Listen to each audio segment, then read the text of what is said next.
Welcome to downtown Lexington for tonight's Gainbridge Super League showdown. An undefeated Lexington hosts first place Dallas Trinity.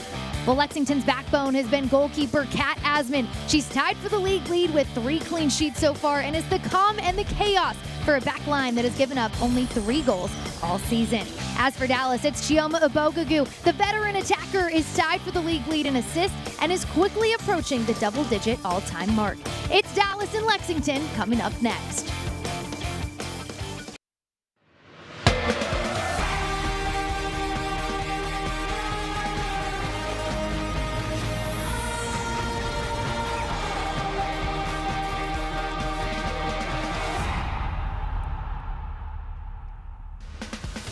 A big matchup tonight between Dallas Trinity and Lexington, who are both entering today following draws last weekend. Tonight's match is presented by Central Bank, the official bank of Lexington SC. Alongside former Manchester United goalkeeper Gary Bailey, I'm Bridget Howard. All right, Gary, let's talk about the home side. In their first 4 matches of the season, they've stayed unbeaten, picking up a win and 3 draws. They've already set a club record for longest undefeated run. But, Gary, we want to see more goals from the girls in green. We saw one there from Catherine Barry. What a crosser from Addie McCain. On the other side, of course, Kat Asman making some important saves. And then even substitutes such as Mackenzie Weiner coming off the bench to score all-important goals. Well, McCain, Barry, and Ekich, they're the triple threat. These 3 have combined for half of Lexington's goals this season, with Ekich adding 2 assists. She's so special for me, Amina Ekich. Look at that, 15 chances created, 35 total crosses.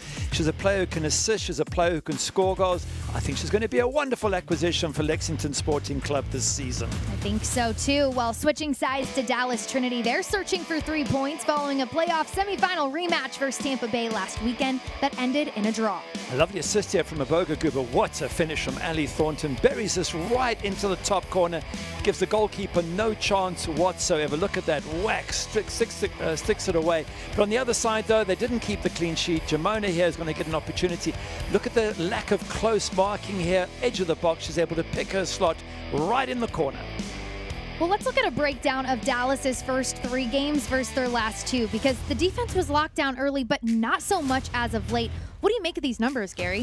I think there's one match in particular that stands out, that 4-1 defeat to Fort Lauderdale United. Chris Petroselli saying, I don't want to talk about it, it's history, don't mention it to me. If you take that match out of it, I think it's been a pretty good start to the season for Dallas Trinity. We won't tell him you mentioned it, Gary.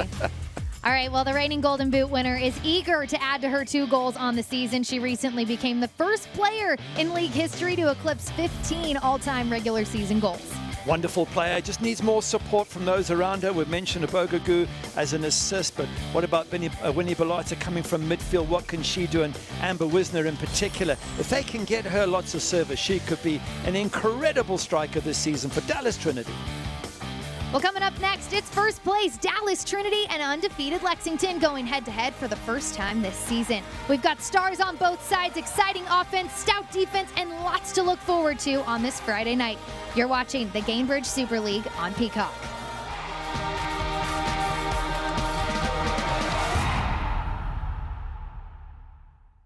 Who is Lexington Sporting Club? We are the professional soccer team in the heart of the Bluegrass. From our Youth Academy to the Women's Super League to the Men's USL Championship team, we're building the future. From every corner of Lexington, we are united under one crest. This is your team. This is your community. Together, we are creating our story and leaving our mark. This isn't just any club. It's a club to call your own. Get your tickets today at lexsporting.com/tickets. Success isn't a game of chance. It's about making the right moves. Just like Lexington Sporting Club, Commonwealth Credit Union aims to win by helping you defend your goals and keeping your money on the attack. As the official credit union of Lexington Sporting Club, we're empowering success on the field and in your finances with smarter banking options and unbeatable service. Are you ready to take the lead? Then get the home field advantage for your finances, only with Commonwealth Credit Union. Here, we see you differently. Caitlin Clark, amazing at assists. Gainbridge, the ultimate assist for your savings. But ever since they teamed up, she's taken assisting to a whole new level.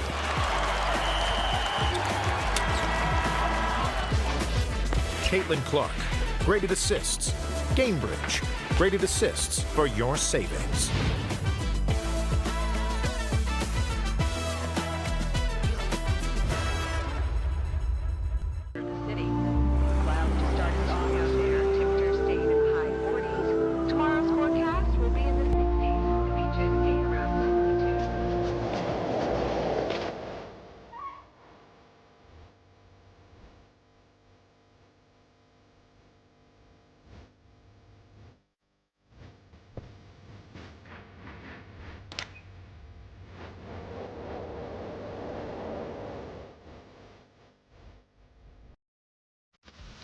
We're moments away from kickoff on this beautiful Friday night in Lexington, Kentucky. Before we get to it, let's take a look at how both sides are lining up tonight. Up first, it's Lexington. No changes here for Misaki Hemi. Yep, so it's very easy to tell you what's happening. He's obviously very happy with that lineup. There's Misaki Hemi, and why not look at that strike force there of Ekich, Barry, and Griffith, with Annie McCain playing just behind them. And you mentioned Kat Assman in goals as well, looking for her 4th clean sheet in a row. A complete team, to say the least. Well, as for the away side, Chris Petrucelli told us he's sticking with the same starting 11 from their last outing, and he is. He is. Once again, very easy to tell you. There's no changes. Again, looking at where the danger can come from. Ali Thornton, we mentioned her as a 9 up front. Getting wide support from Abogagu and Strawn. And then Wisner, number 22, just pushing forward in a role to support them. So once again, it's both sides with a really, really good strike force. And hopefully, plenty of goals to come tonight. Hopefully, we want to see some goals here on this Friday night. Well, it's 78 and sunny, barely a cloud in the sky at Lexington SC Stadium. There's a look at our head official tonight, Jamie Padilla. Lexington in their green home kits, Dallas in their away grays. The Dallas Trinity, this is their 4th match of a 5-match road trip. They're hoping to get back in the win column after a draw and a loss in their last 2. As for Lexington, they have yet to lose a match this season. But they also would like to pick up 3 points here at home. It would be their 2nd home win of the season. And we are underway. It's Lexington and Dallas Trinity on this gorgeous Friday night from Lexington, Kentucky. Former Manchester United goalkeeper Gary Bailey, Bridget Howard with you this evening. And Dallas will get possession early. That touch just lost by Ali Thornton, a throw-in coming for Lexington.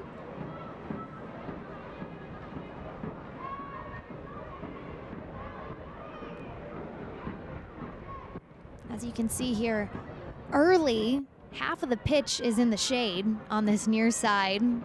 The far side, in the bright sunlight. What does that do, Gary, when you're switching the field, as we know this Dallas team wants to do?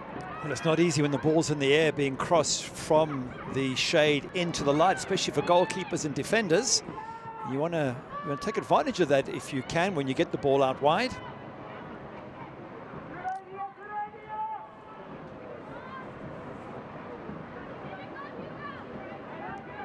Dallas will work it around their back line. Hannah Davison.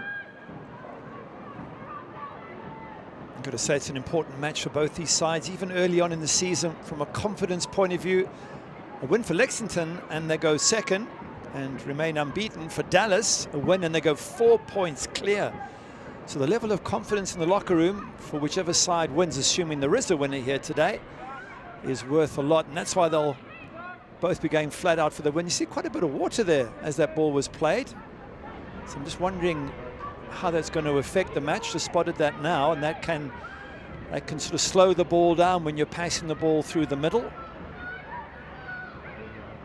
You can see here on your screen there are quite a few patches that look a little damp on the pitch. Something to keep an eye on throughout this one. Samar Guidry looks for space. She weaves through a couple defenders, but Sarah Griffith, the new addition this year to Lexington, works back. Thornton.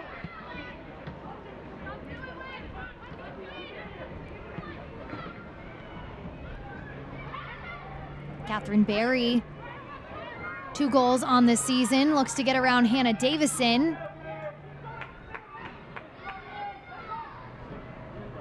That ball somehow stays in bounds, but Amber Wisner, no surprise, gets back defensively and sends it out wide. Strawn. Catherine Berry did well there just to keep the pressure on Hannah Davison there, and nearly got something out of it. Just crossed it back into the box and couldn't find a teammate. All right, Gary, tonight's keys to the match are presented by Toyota. What do you have for us? As far as Lexington are concerned, Misaki Hemi saying we need quality final product. We've got a great XG. We're creating a ton of chances. We just need that find a little bit of extra something special when we get into the box. And for Chris Petroselli, says, I want them to switch play, because when we switch play from left to right, right to left, we do it very well. We open up gaps, and that creates opportunities for us. Celie Strawn plays that ball out of bounds. So Lexington has maintained keeping the ball deep in Dallas's half of the pitch so far. Here in the 4th minute, Hannah Schartz. We've seen what a weapon her long throw-ins can be, as you can see this Dallas team lining up in the box. Schartz will throw it in. Headed initially by Dallas, back by McCain, and it was Ulmer that got a touch on it, but goes wide. And that's a really good set piece, as you were saying, fantastic long throw coming in, and it causes problems because it lands just on the edge of the 6-yard box and the defense is scrambling. Good little header coming in there from Addie McCain, and then the effort on goal just going wide there, just a hook wide from the Captain Taylor Alma. Nice bit of pressure early on from Lexington. Yeah, Lexington head coach Misaki Hemi, or Mac as he goes by, told us this week that Taylor Ulmer, she's just been solid on both sides of the ball. So with the inaugural year with Spokane Zephyr, along with Alyssa Bourgeois, Amina Ekic, and Mackenzie Weinert, but she has dominated in the central midfield for Lexington. Been a steady presence as Addie McCain keeps that ball in bounds. Or it appeared so. Be a throw-in for Dallas.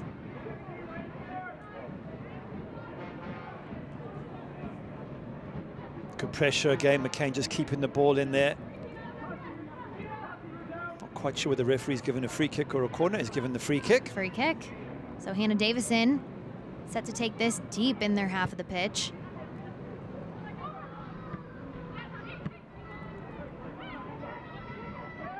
Johnson sends it high, headed by Barry, but it'll trickle all the way back to Davison.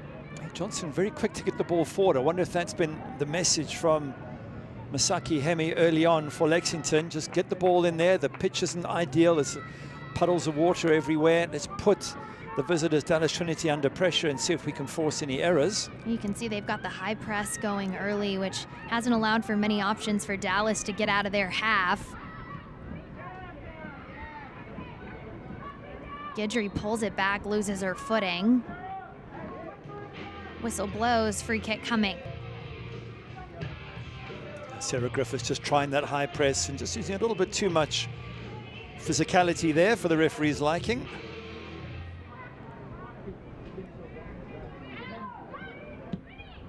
Davison sends it forward.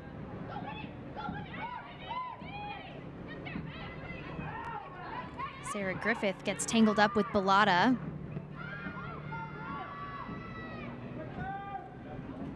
Well, Gary, this Dallas team, they're entering their 2nd season with a whole lot of momentum, sitting in 1st place right now, but in the inaugural season, they had a 3rd place finish.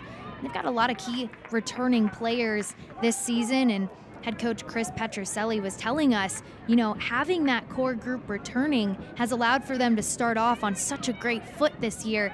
But then when you look at the other side and you look at this Lexington team, it is completely new. It's not even fair to compare to the stats last season that the group produced because it's an entirely new bunch. It is. Every single player, I think, is a new player. Tati Fung picks that ball up and sends it out of bounds. It's the corner. I think a slight deflection. No, you're right. Every single player for the Lexington side, a new one. But then, to be fair, last season wasn't a very good season. And I think they felt they had to change things, change coach, changed all the players, whereas Dallas had a good season. So for them, just bring in a few crucial improvements. Tonight's Lexington SC corner kicks are presented by Commonwealth Credit Union.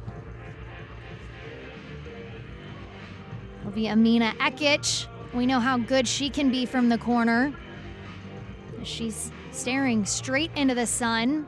She plays a high arcer into the box, backside, headed out by Hinson. Might have gotten a deflection off of Addie McCain. This one hit from sunlight, but it's into shade. Doesn't bother anyone because the sun isn't in their eyes, and that one doesn't seem to cause too many problems. But now it's coming back in from the other direction. This time it looks like it will be Tati Fung taking the corner kick. last weekend for this Lexington side. We saw Amina Ekic going every which way on the pitch, taking every set piece, and they'll call upon Tati Fung for this one. This is a Commonwealth Credit Union corner kick, played into the box, got a head on it for Lexington, and they're up 1-0 here in the 9th minute. It was Catherine Berry. Well, that is a fantastic corner kick. It's whipped in at the near post, and Catherine Berry gets there first. And once she does, there's nothing that Riley Foster or anyone can do about it. You've got to get there as a defending team. You've got to get to this ball first, and they don't.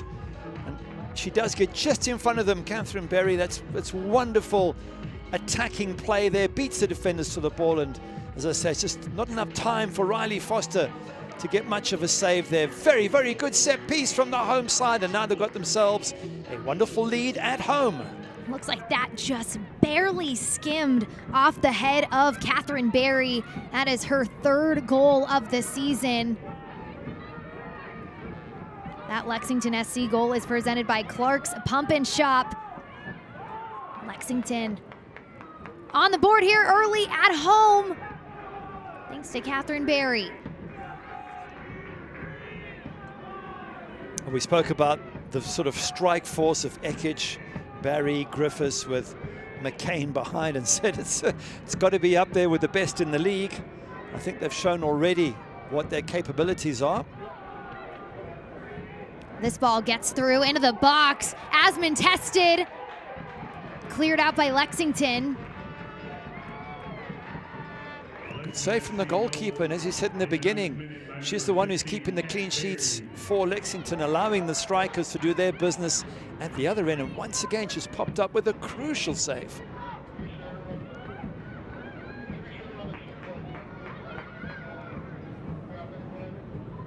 All the way out to Bourgeois it goes.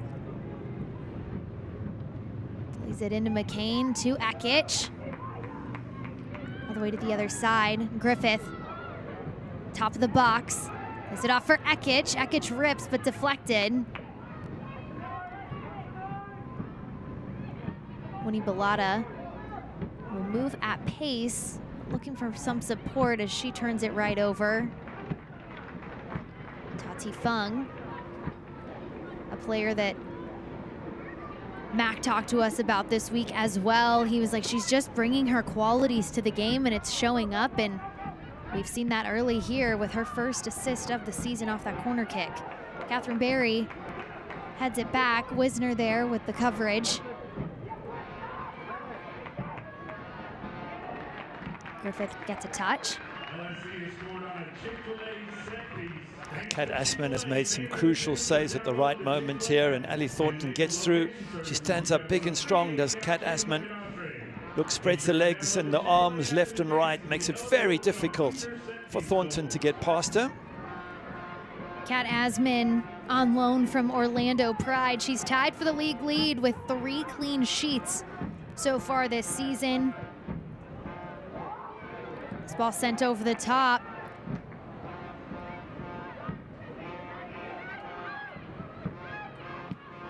Lexington coming out swinging.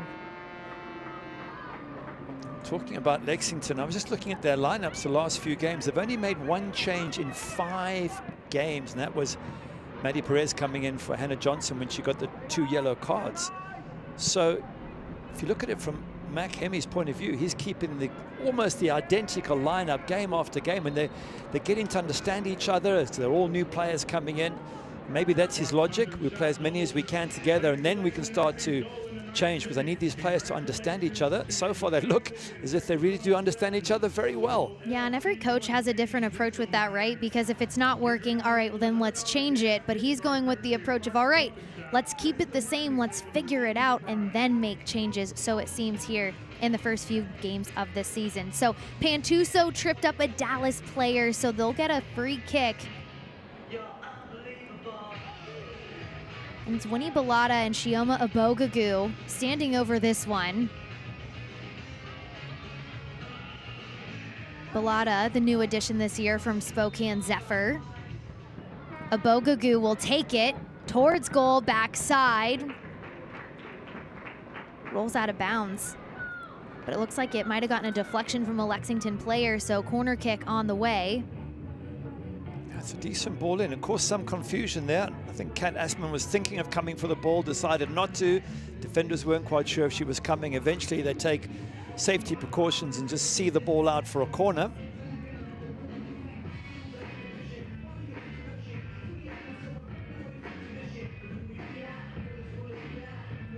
So first corner kick of the night for Dallas Trinity. Abogagu into the box with pace. Celie Strawn got a foot on it, but sent it up into the bleachers. Well, Select is the official matchball supplier of the Gainbridge Super League and many elite leagues throughout Europe. Visit us.select-sport.com for the latest Select products, specials, and more. Select, the player's choice. So Lexington set up to go short, but Asman says, let's go long. It's a real battle ahead for Dallas. They've won all 4 of the previous meetings, but this is a different Lexington, obviously, from last year. It's a stacked Lexington with some top-class players. They won the lap already, so if Dallas want to make this 5 wins in 5, they've got a lot of work to do in this match. Sierra Hinson plays it up to Abogagu. Abogagu cuts it back, sent to the backside. No one home. That's one of those in-betweeners, yeah, right? I was thinking the same. Was that a shot or was that a cross? She does well here. Loses her defender. Now I think she's trying to bend it far post and doesn't quite get the bend on it. I think it was too high to be a cross, to be honest. Clever play when she gets in the box, opens up the gap, has time to pick her spot. Just can't provide that final bit of quality there to equalize for Dallas Trinity.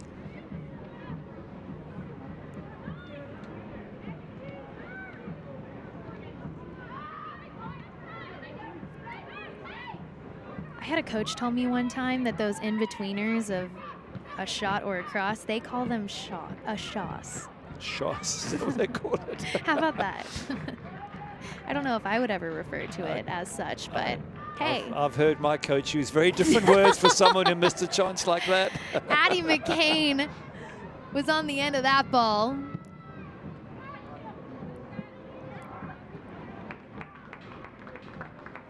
Throw in for Lexington on the near side.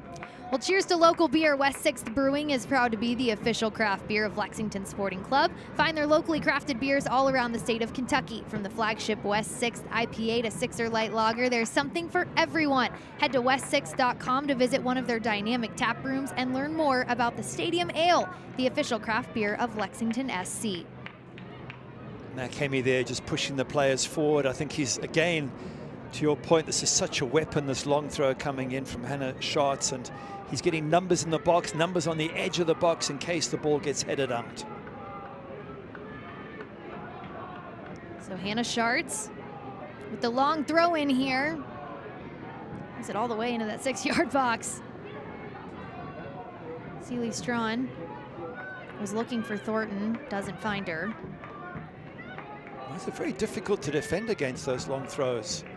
And they've been so good, Lexington. The long throws have caused problems. The corner at the near post where they've got the goal from. So when it comes to set pieces, they have created and applied a lot of pressure to the Dallas Trinity defense. For any young players watching, I really think that capitalizing on the throw-ins is such a silent weapon that you can bring to a team. We see it sometimes with the flip throws, and as cool as those are to see, if you can just do that by training yourself to get a long throw-in, it really is such an added bonus for teams. As you can see, Hannah Schartz, it makes such a difference. Absolutely agree with you. It becomes a skill set that you can get better contracts because you have the ability, as Hannah Schartz has, to bomb that ball into the box. It's a very valuable asset to have. So Winnie Bellotta pulled at the jersey of Almer. She hit the ground. It'll be a restart for Lexington.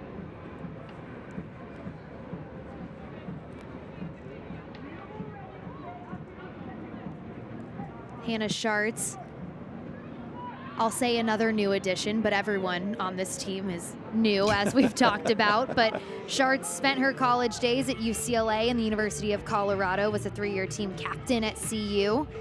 First team All Pac-12, Scholar All-American, and she's been solid That was the word that Mac used when describing Hannah Schartz. Yeah, they certainly have brought in some top-class players, Lexington, and well, so too of Dallas. Not as many, but Winnie Balata has come in, Maya McCutcheon, goalkeeper Riley Foster. Those are some of those who have entered. Plus, as we mentioned, they were a very good team before that, so no reason why Chris Petrucelli can't get this team into a playoff spot. I think, I know it's early on to say, but for me, these are two teams I would expect to be in the playoffs come end of season. Absolutely. When you look at these two teams on paper, they've got some of the top talent in the Gainbridge Super League. Smart Guidry lays it off for Celie Strawn. Gracie Bryan making her second start of this season. Chris Petrucelli telling us that the start against Tampa that she got, she was a big lift for this Dallas team. Catherine Berry putting the pressure on this Dallas back line.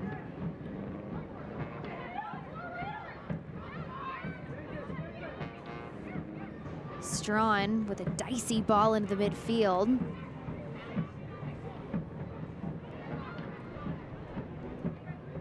Special thanks to tonight's presenting sponsor, Central Bank. With roots dating back to 1946, Central Bank remains a community bank dedicated to serving the people and businesses of Kentucky.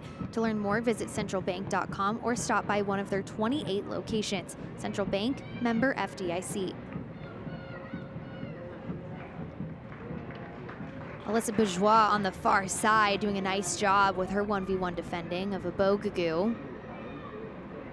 Sierra Hinson, University of Texas alum, throws it in.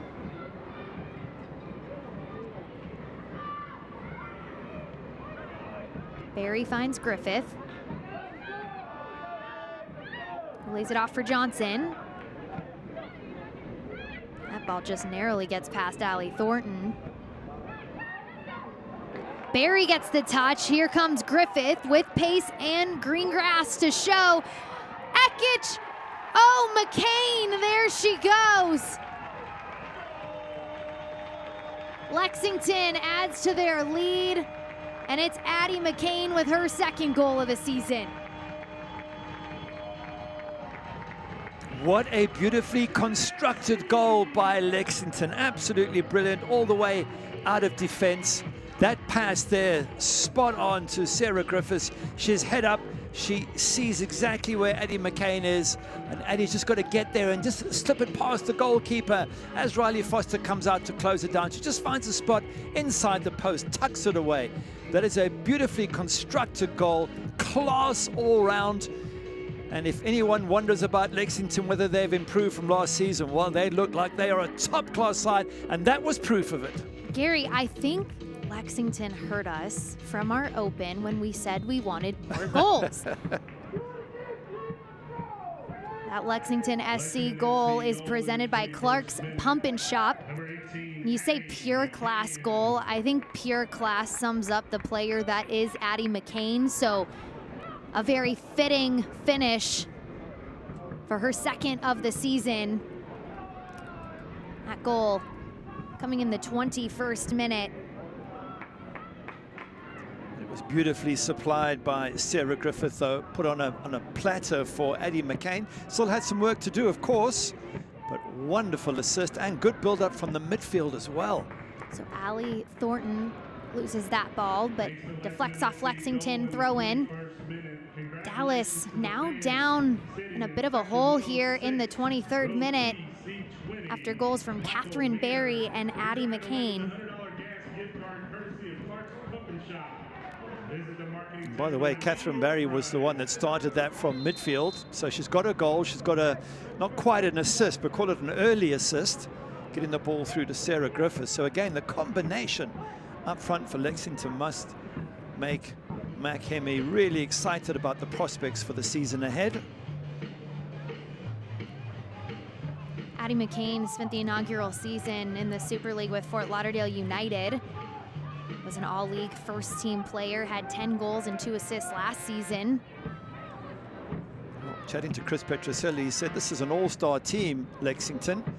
He said, of course, when you got Ekic in a team and Addie McCain, he said you got two of the best players in the league from last season. So he said he knew it was going to be a tough match, but 2-0 down after 20-odd minutes is a real difficult position for Dallas. Strawn gets on the end of that ball and puts it past Asman. How about that? Celie Strawn puts Dallas right back in this match with her first goal of the season. Oh, that was a beautiful cross-field ball, wasn't it? Switch sides, what they can do so well, first touch. But goalkeeper's gambled here, left her post coming out there. She's done so well, Kat Asman, in the previous matches, but there's the keeper. You've really got to guard your near post. You can't make assumptions. She does. She goes to cut out the cross, and then it's beautifully tucked away by Celie Strawn, the 17-year-old.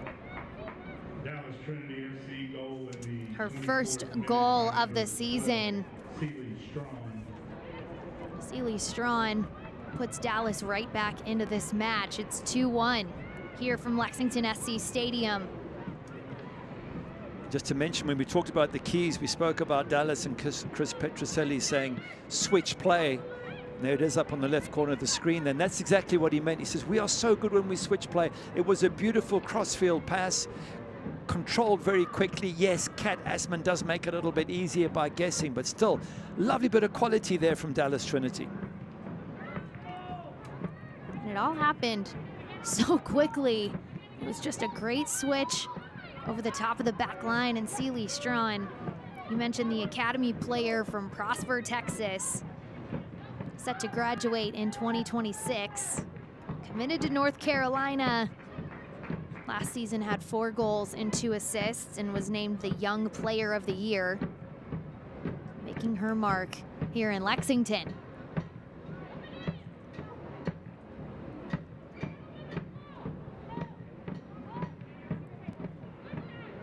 And that crossfield pass coming from Amber Weisner, formerly known as Amber Brooks, for those who are not quite sure who we're talking about.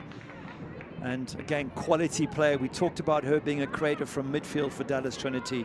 What a switch of play. Beautifully controlled by young Celie Strawn and tucked away at the near post. Catherine Berry slots it through to Ekic.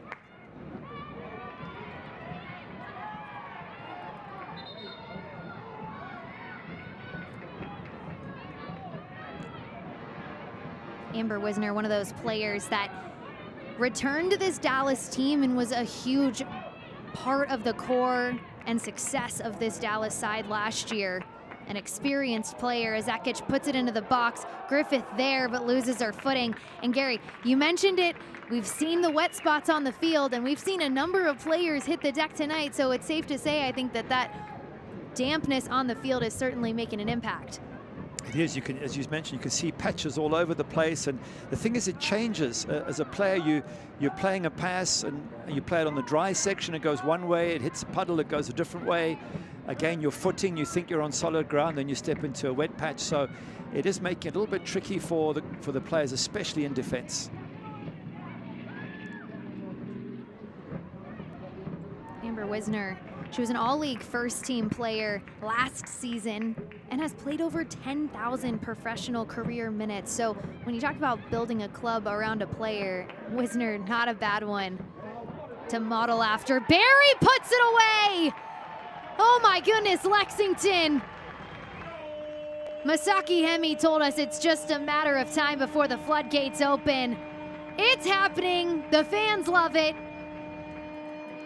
Berry gets her second of the day. Wow, 2 goals, and she helped create the other one in between, but a nice little touch play. Addie McCain getting involved here, just slips that through, and it's that pass back coming from Sarah Griffiths, or pass forward rather. Absolutely brilliant. She's head up, she's looking. Where is Catherine Berry going to run to? She spots the run. It's not picked up by the defender, and she's still going to finish it, which she does in style. Another beautifully created goal by Lexington SC. Have a day, Sarah Griffith and Catherine Berry. 2 goals for Berry, 2 assists from Griffith. It's 3-1 Lexington. It's a real blow for Dallas Trinity. They've done so well to get themselves back in the game. We know what a good team they are, and they've added so many quality players. They must have thought a 2-1, right, we're back in this, and straight away Lexington have got one back. That's just a dagger to the heart if you're Dallas Trinity, and that's probably what Chris Petruccelli's saying, is don't let your head go down, keep doing the good things. We've scored one, means we could score more. Let's just tighten up in defense, which against this star-studded Lexington attack is a lot easier to do than said. How about that? In the first 4 matches of the season, Lexington had 5 total goals. Tonight, 3 goals in 27 minutes. Max said this week that they have been working on that final piece, just getting the reps, getting the players more comfortable. He said, we have to change our mindset towards goal. And you've seen that come into fruition here this evening with 3 goals already.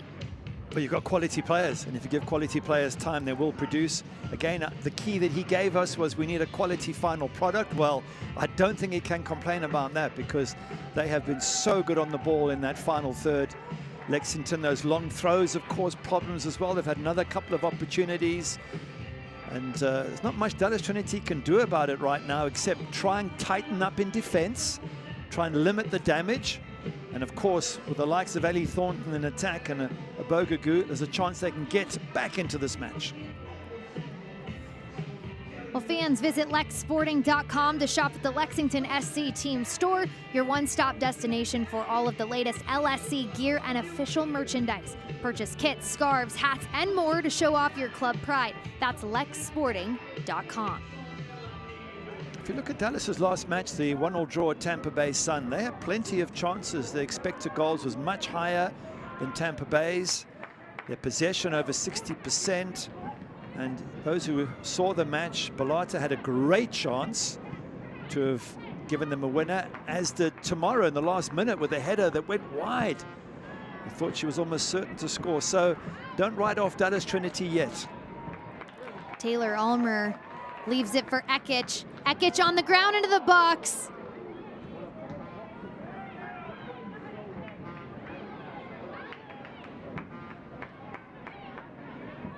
Balata looking for an outlet. She finds Strawn.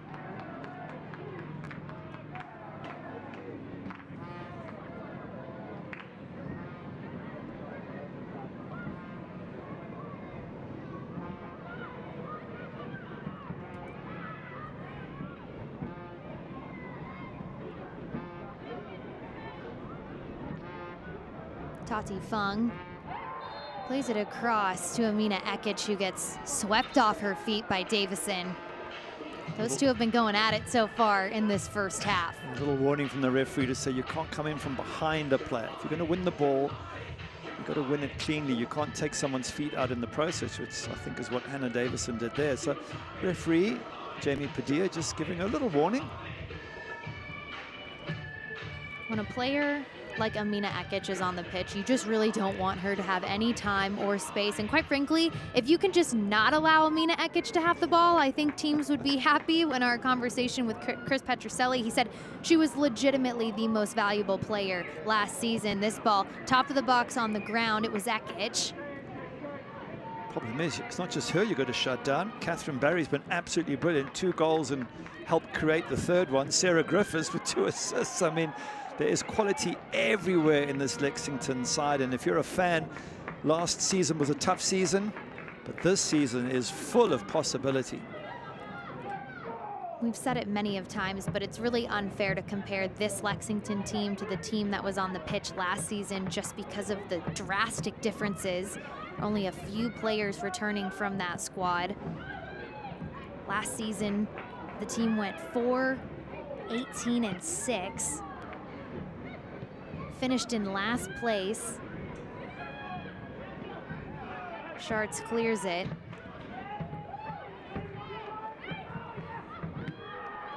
This season alone, through 4 games played, they've already set the record for the number of clean sheets in league history. Last year, they conceded 62 goals. Wow. It just speaks to the type of player that they brought in, the vision that this club had, and they wanted to change things from the way that first season went. Bellata plays it centrally. Abogagu.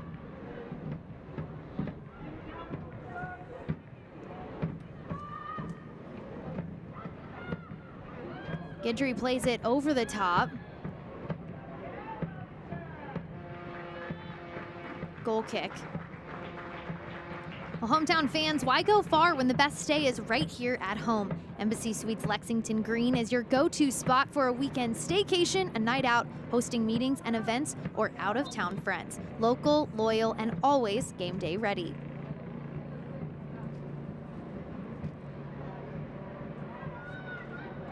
Kat Asman tells her group they're going long.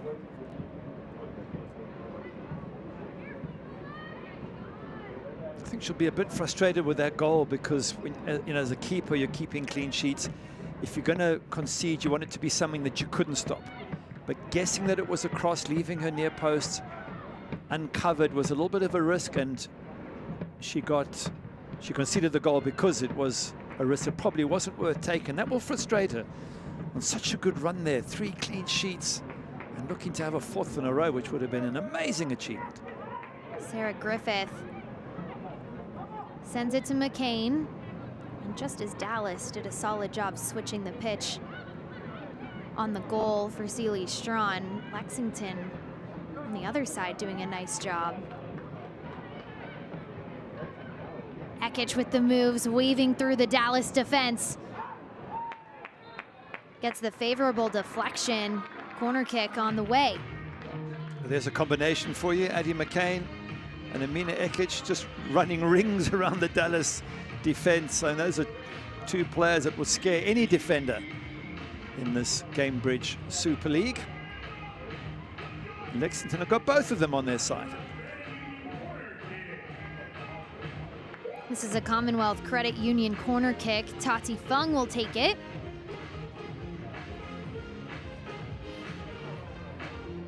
So we saw Lexington capitalize off of a corner kick from Fung earlier. Can they do it again? We'll see. Is this ball played into the box? McCain catches it, Bourgeois towards goal, plays it into the bleachers. That's another good set piece. It hasn't been properly cleared by Dallas, and it was bouncing around in there, and you just couldn't get a foot on the end of it, Lexington. But once again, applying all sorts of pressure to Riley Foster and her defense.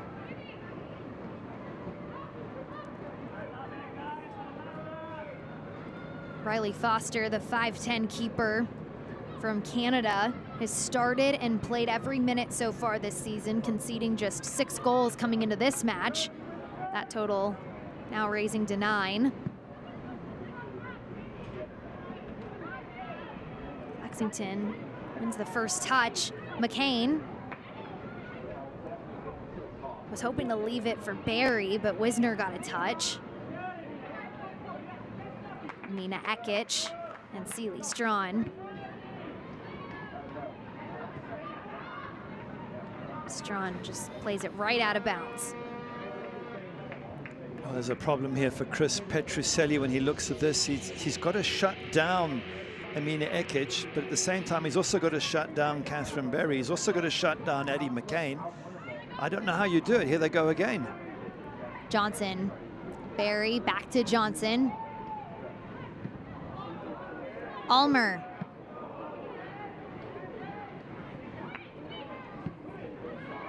Ekich with the tackle. Johnson towards goal. Good look from Johnson, just too much air on that one. Just to finish my point, I don't know how you defend against this many good players, and then you've got the likes of Hannah Johnson helping out as well and getting in on the act. Possibly the best way to do it is to get the ball down the other end. You attack them, because it's difficult to stop that many good players attacking you. But if the ball is down here and you can keep it down here with a high press, at least it keeps it away from your defense and those wonderful players up front for Lexington. Well, and I think you've seen it a couple of times. Dallas has tried to play it forward, but it's Lexington that's gotten the first head, the first touch on it, which has made it really challenging for them.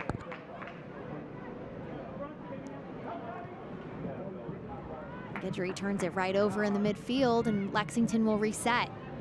See, that's what you don't want to do. You want to hold on to the ball if you're Dallas Trinity. You want to keep the ball away from Lexington, just pass it around, and giving away the ball cheaply just makes it so much more difficult to get it back and control the game.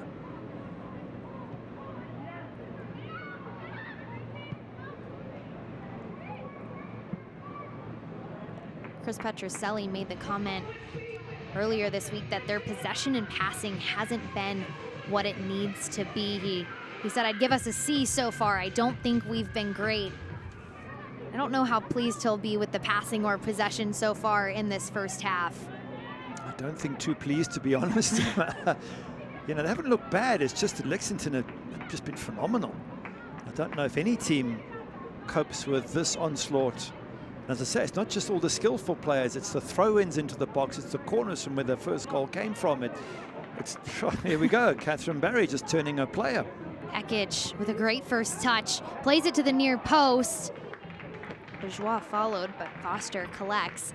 I think this is the team that everyone expected out of Lexington. The first couple of matches of the season, we haven't seen a ton of goals, but this now is the Lexington team who went out, got some of the top players in the league, and it's finally showing on the score sheet. Oh, it's showing all right. I mean, they've got Dallas pinned in here, and their confidence seems to be growing all the time. And the question for me is, what can Dallas do? And that's to try and keep possession. You see, they're forced just to knock it long, and then this turnover ball ends up with a green shirt again. Tati Fung is looking to get through two Dallas defenders. Dallas just seems like they're in fight or flight mode right now. Just anytime they get a foot on the ball, they're sending it forward. I think that's what they have to do, is just try and survive, keep possession, keep yourself in the game, get into the locker room at halftime and say, right, how do we adjust? Do we make any subs? Do we bring on fresh legs? Do we approach this game differently? But they can't afford to go further behind.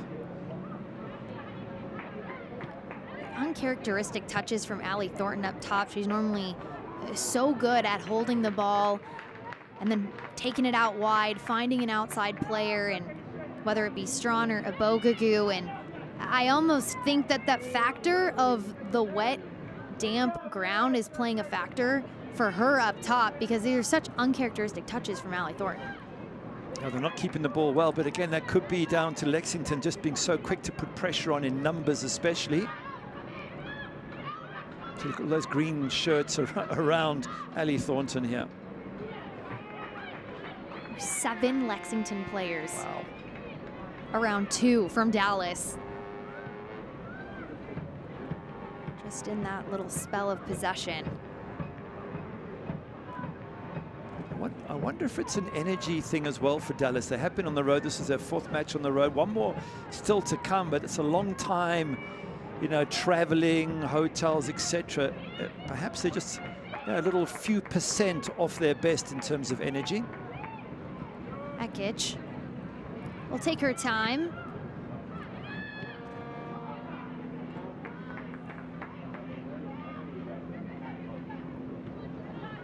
Petroselli talked to us about this gauntlet of a road trip, 5 matches on this road swing.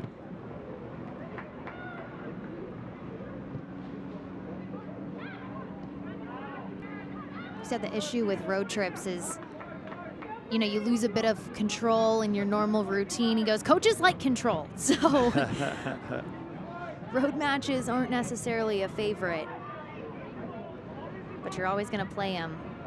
Almer towards goal. Foster reaches up and grabs it. Now, what you can say about Chris Petroselli, he's a very, very experienced coach. Been a coach of some top teams, including Chicago Stars. He knows exactly what he needs to do, and I'm sure the players trust in him as well. The problem is you're up against a team that is so good. They're quicker to the ball. Here they are, turnover ball yet again. They've got to sharpen up Dallas somehow in halftime. Maybe a few harsh words have to be said. Maybe it's a couple of substitutions, but they've got to come out second half with a very different attitude. And I'm sure Chris Petroselli is well aware of the sort of changes he's going to have to make in attitude or in players at halftime. Numbers are numbers, but I'm a little surprised looking at the stats right now here in the 43rd minute. Dallas is outpossessing Lexington 53.8% to 46.2%, which is a little surprising given the nature of this game, but speaks to the way Lexington has just made the most of their opportunities. Amina Ekic finds herself in space, cuts it back. Ekic towards goal, deflected.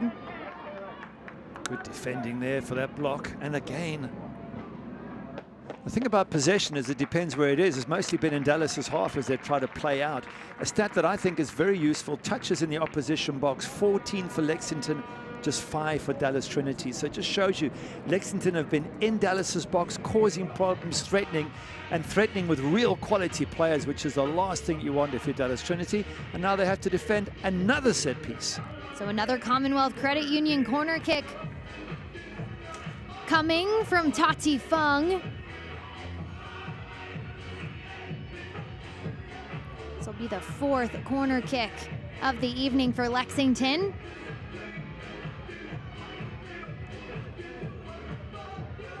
Fung sends it into the box, and that was ricocheted off a number of players. Another corner kick coming. I think Alison Pantuso grabbed her head after this came in. It came off the back of her heel, perhaps. Or maybe it was Catherine Berry, but either way, another let-off for Dallas Trinity. Another ball that's causing all sorts of problems in that box for the visiting side. Tati Fung again. Saw Lexington capitalize off a corner kick in the 9th minute. This one far to the backside.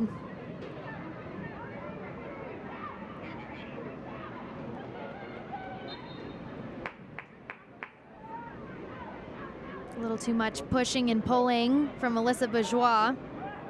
But still, do you see Bourgeois run across, sprint across to close her down there? Yes, she did tuck the jersey a little bit. Look at the green shirts here, the high press. Lexington Sporting Club is thrilled to offer Lil Kickers, a nationally acclaimed youth soccer program built for children ages 18 months to 9 years. Sessions start September 27th. Sign up at lexsporting.com/youth. A minimum of 4 minutes of stoppage time added to this first half. Taylor Ulmer takes her turn at a jersey pull, and she'll get a yellow card. I think it is a yellow card. The only problem is there's been a few tugs that haven't got yellow cards, so I'm not sure where the line is. Is it just because there was space after her? Perhaps there was a tug just literally a minute or two earlier there, and it wasn't given, so I heard a few shouts from the bench. That's probably why they're saying, well, you know, where's the consistency? You wonder if it just has to do with the positioning on the field where it occurred? Perhaps. Maybe the other tugs were small tugs compared to a big tug, but as I say, the bench not happy. You could hear the shouts. It doesn't matter. We're not the one making decisions tonight. It's Jamie Padilla. And never easy to make those decisions, by the way. I'm not blaming the referee. I'm just saying it does. The players are questioning where that line is between a little tug and a big tug that gets you a yellow card. This free kick going the other way. Another battle between Ekic and Hannah Davison.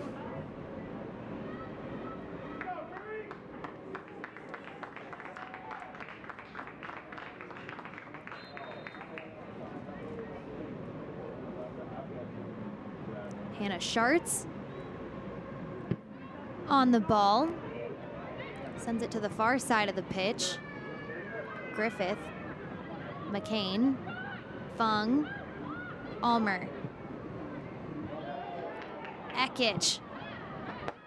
How good was Amina Ekic with her first touch? As she gets it, doesn't even try and control it. She lays it in front of her, and only good defending takes it off her toe. That is quality play there from Amina Ekic.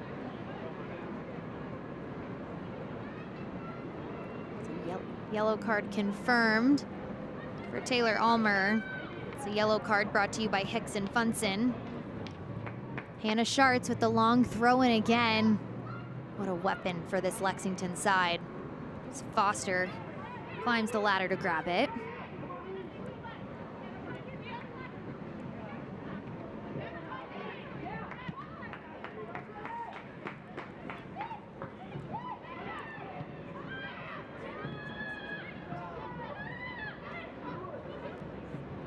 Winnie Bellata looked like she was going to win it with space, but Hannah Johnson works backwards and she'll see a yellow card.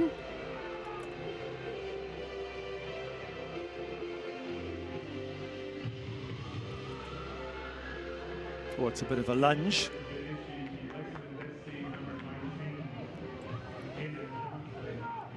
Hannah Johnson has already had her fair share of yellow cards this season.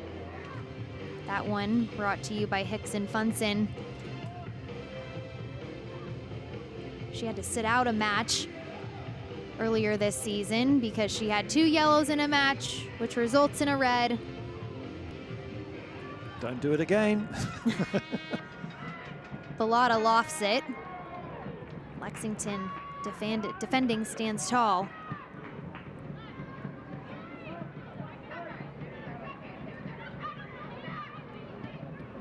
Strawn splits the defenders.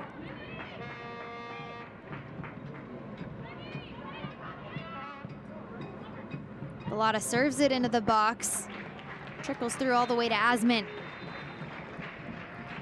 And that'll do it for the first half from Lexington, Kentucky.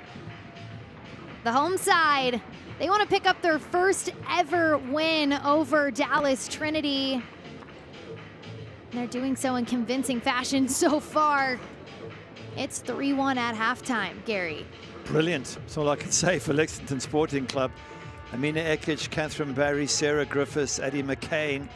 They're the stars up front. The whole team has been good, but those 4 up front have just been almost unplayable. I feel sorry for Dallas Trinity because it took a nice goal, and they have just been battling to try and stem the tide here, and they've got a lot of work to do second half to get back in this match. But credit there to a wonderful Lexington SC first half performance.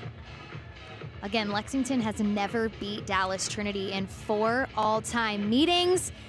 And if Catherine Barry has anything to say about it, she wants to pick up their first win here this evening. She joins us now. Catherine, what a first half for you. A brace on the day so far.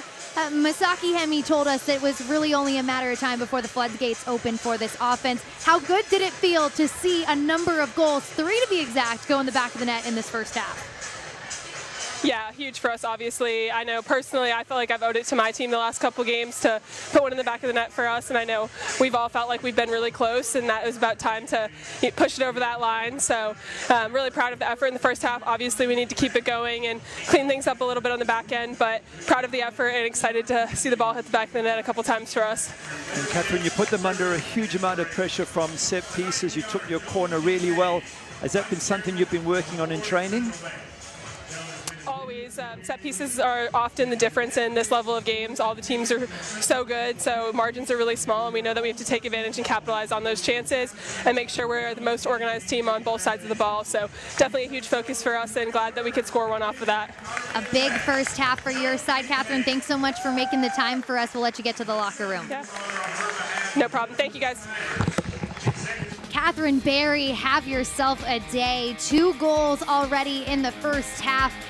Sarah Griffith adds 2 assists. It's been a fun one from Lexington SC Stadium. We've got more for you coming up right after this. Lexington up on top 3-1 here at the break.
Prinks tires in the USL help soccer journeys everywhere to drive harder.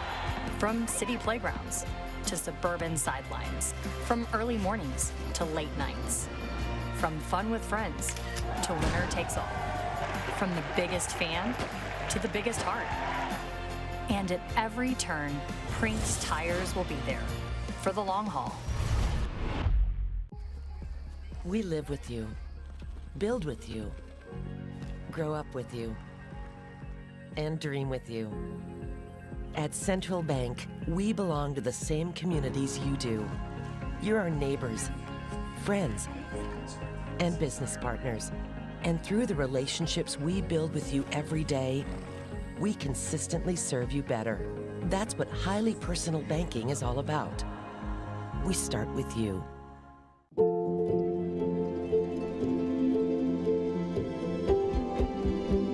This is where worry turns into relief.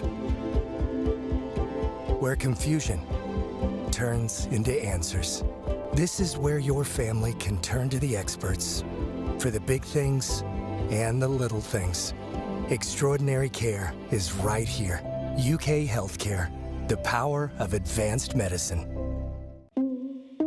Lexington is the Kentuckiest place in the world. Just look at it. It's by far the bluegrassiest, the bourbonist. See? The artsiest, and hands down, the horsiest. Oh, look, that one has a baby. I don't know why you would look anywhere else. Looking for the coolest, most Kentuckiest getaway? Look at Lexington. We're back in Lexington, and this club went out and completely revamped this roster this offseason, and it is showing and paying big dividends here on this Friday night in Week 6 of the Gainbridge Super League as the home side is up 3-1 at halftime. Well, it's been a nice week so far. On Wednesday, Spokane Zephyr picked up a win against Carolina Ascent 1-0.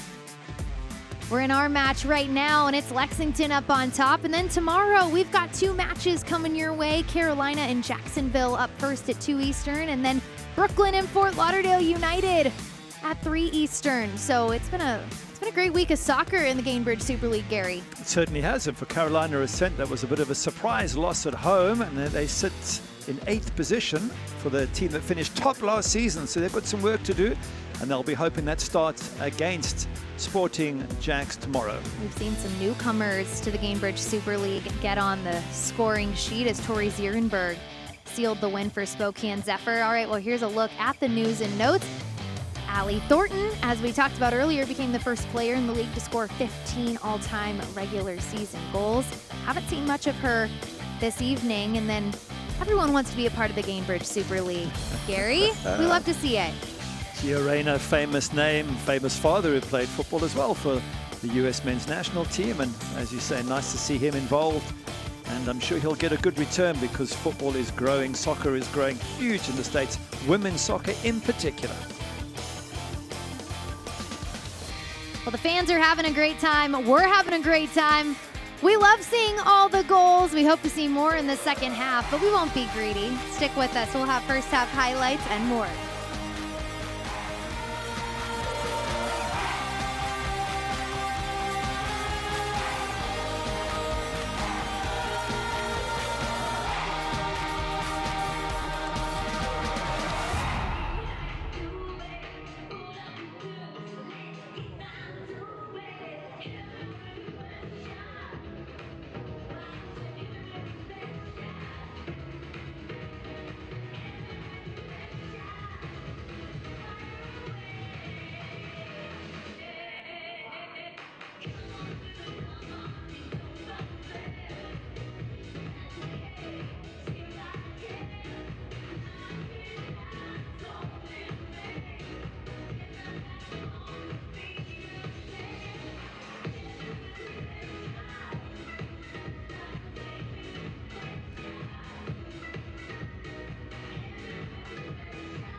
Well, Lexington wanted goals, we wanted goals, and they certainly gave them in the first half. Lexington sits up 3-1 here at the break over Dallas Trinity.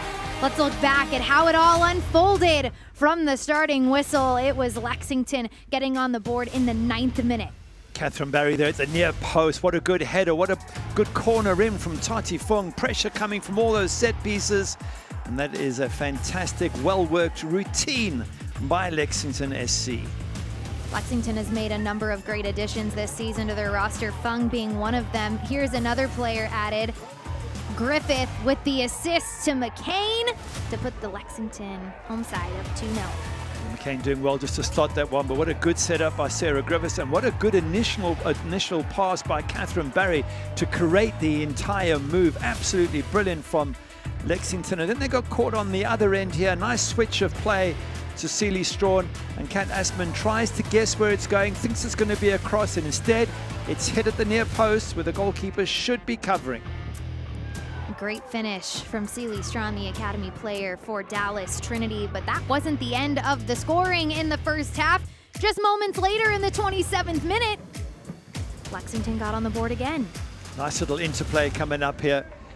Sarah Griffiths plays this one into Catherine Barry. Well, just good awareness of where Barry was. Head up, sees her. Barry times her run to avoid the offside and then slots it past the keeper. Barry with 2 goals and created the other one. What a match for Catherine Barry so far. She told us she felt like she owed it to her team to find the back of the net. I think she has done a nice job of doing that here in the first half. We'll be back right after this.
Bring the action. When you listen to we're gonna talk to you we're gonna talk to you we're gonna talk to you When we open the all eyes on us. All eyes on us. All eyes on us. See the girls in the they be watching us. They be watching us. They be watching us. Everybody in the all eyes on us. All eyes on us. All eyes on us. Second half just moments away here at Lexington SC Stadium. Former Manchester United goalkeeper Gary Bailey, Bridget Howard with you as we are officially underway. From Lexington, Kentucky, it's Dallas Trinity and Lexington SC. With the home side getting on the board 3 times in the first half. They are up 3-1. Looking for their first ever win over Dallas Trinity.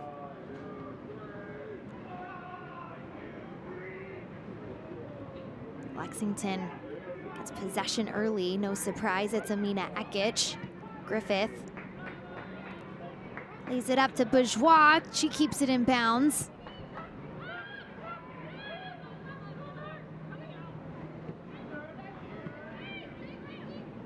Those wet spots on the field much clearer now as the sun has disappeared. Ekic was looking for that cheeky back touch to McCain.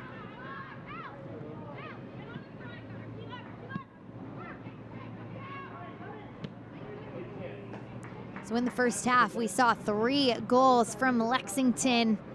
Catherine Berry with 2 of them, and McCain picking up her 2nd of the season. She's on the ball now. Was hoping to find Ekic. I was just assuming that at halftime, Chris Petroselli would have told his team to get on the front foot to try and play in Lexington's half of the pitch, but straight from the kickoff, it's Lexington who dominate, who keep possession. I just wonder if Chris is able to find, there he is, just contemplating what he's going to do or what his team can do here to get at Lexington. Because if they have the ball, it's going to be a problem for Dallas Trinity. So they've got to try and win the ball and then keep it as much as they possibly can. And once they've got the ball, then they can look to get Ali Thornton more involved. Chris Petroselli with over 30 years of head coaching experience. Was in the GM role last season. Still has that role, but just adding head coach to it this season. I'm sure he's busy. He's got 2 roles to play. I would say so. That's a lot of work he's got on his hands. We always appreciate him making the time, though, to talk with us and give us insight on the team. Number 18, Samar Guidry, earns herself a yellow card here. It's a dangerous one. Your foot's up, it makes contact. That's always going to get you a yellow card, I would think. That yellow card brought to you by Hicks and Funson.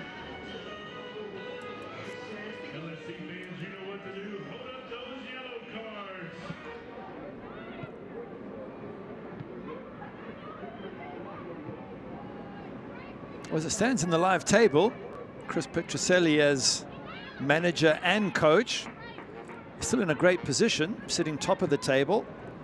The only problem is Lexington are right behind in the live table, that is, 1 point behind with the game in hand. So if he wants to extend that gap, they've got to get themselves back in this game. And that means scoring at least 2 goals.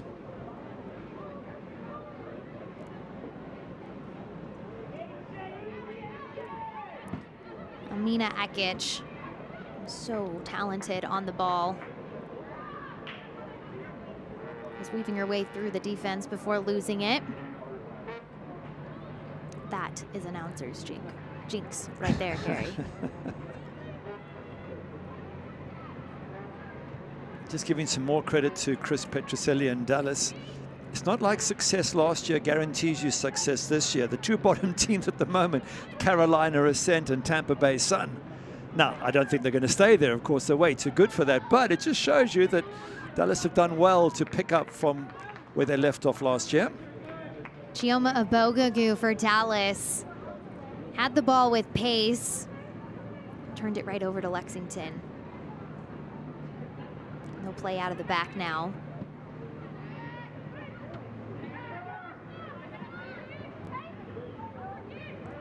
Sierra Hinson getting herself into the attack. A player who came into more minutes last season.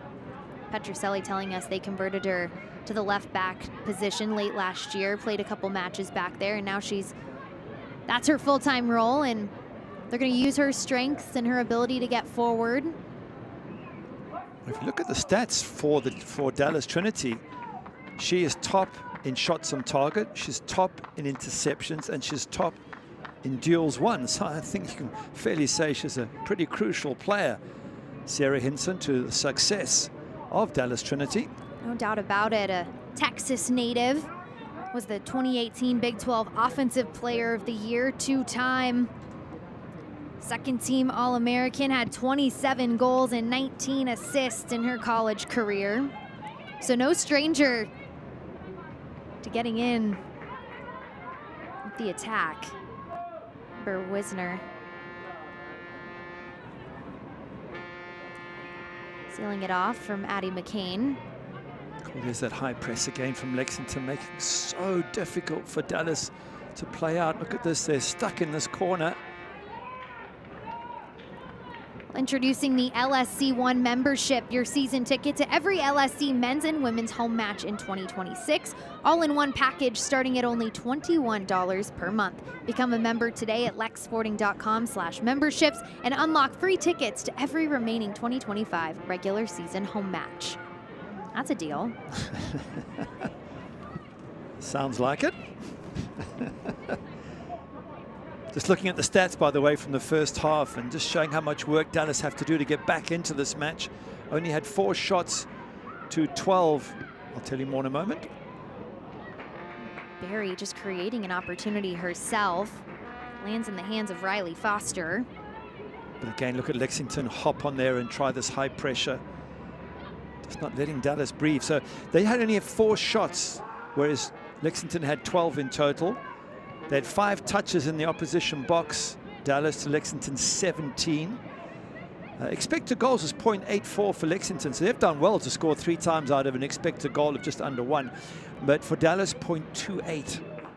So you could say the same to them. 1 goal from 0.28 is good, but they are way behind Lexington on all the stats that you would think a coach would look at and go, that tells me how things are going. There is those stats in the top left-hand side. Possession really doesn't count for much. Expected goals certainly does, and work for Dallas to do in the second half. Abogugu plays it up to Hinson, denied by Pantuso.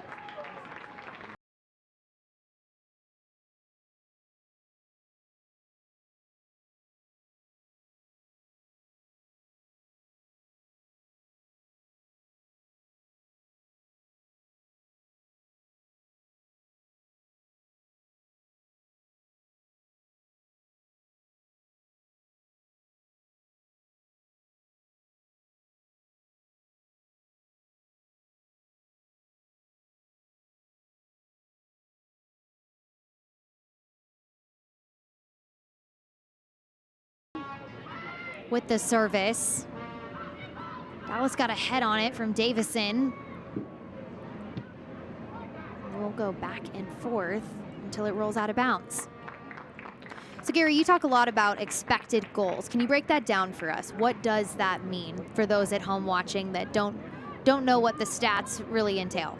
Well, it's a measurement done, and it's done to a very specific set of sort of percentage and possibility. So from any position where you get a chance, they will look at it and say, from that position, your chance of scoring is sort of 0.02.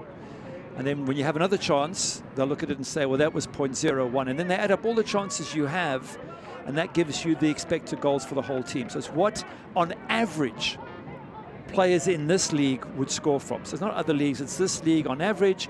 If you get a shot on the 18-yard box in the middle, the chances in this league are that you would score 0.015 at the time. And so you build up an expected goal for the whole team. So when you score above expected goals, you are doing better than the average. When you score below, of course, you're doing worse than the average. Right now, both these teams are doing better than the average, which is not a surprise because they've both got very, very good attackers. There you go, Gary's stats. Did that make sense at all? We need a sponsor for that. Let's make it a segment. The question is, did it make any sense? It did. There's just so many stats that keep getting added as the years go on, and we have access to a lot of them, but our fans at home don't necessarily have access. So It's always good to explain. Yeah, well, you have the goalkeeper as well. Foster will have stats, expected goals against, how many times they should have scored against and how many times they have. And of course, if it's less than they should have, then you're being a good goalkeeper. And the opposite then would also be true. Hannah Schartz with the long throw in.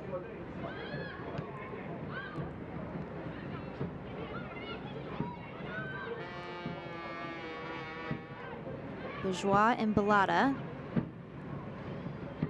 Bellotta wins that battle. Well, that's fine. At least they've locked him into that corner, Lexington. That's where the hard work is showing there. Bourgeois just not allowing Dallas out. Now they're still going to play from this position. Not easy for the visiting side.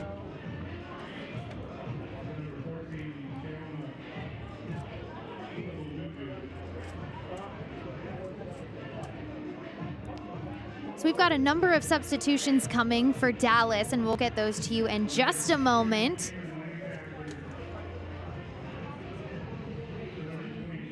Yeah, I expected something. We said first half that if things didn't change enough in the second half that Chris Petroselli would make a bunch of changes. He's making 4, which is it's a lot of changes to make all at once. But I think they probably discussed it in the locker room and said you've got 10 minutes, maybe slightly more to you know, try and get back in the game. If you can't, then I'll bring on a whole bunch of fresh legs, including the likes of Tamara, who could be exciting to watch.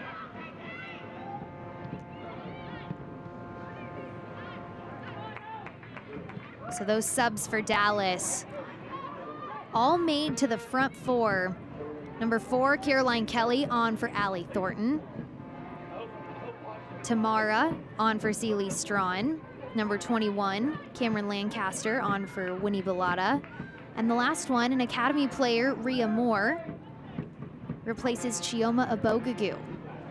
Now there's an exciting player to keep an eye on. Rhea Moore, just 15 years of age, became the youngest goal scorer, I believe, in US Women's Pro Soccer when she scored against Sporting Jacks a few weeks ago. How exciting is that? You are absolutely right, Gary. She was subbed on in the 74th minute and scored just 8 minutes later. It was a rough collision in the midfield.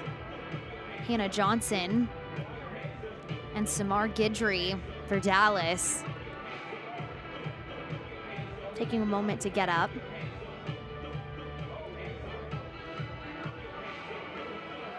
Wow, we just look at the referee's right hand. I see a red card. There it goes up. Well, this could change the game. It's a terrible collision, but it's a bit of a late lunge, and it's deemed to be worthy of a red card for Samar Guidry. So a red card is handed out to number 18, Samar Guidry. She had picked up a yellow card early in this second half.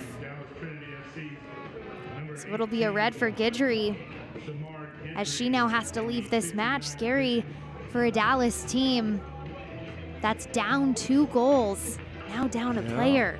She took a big hit in the process. She was late with her tackle, but she got hit in the face. Have a look here. Now watch now, as she goes in, she's late, and then bang, she gets hit and she goes over, and wow, but she was late, so to be fair, it's gonna get a card.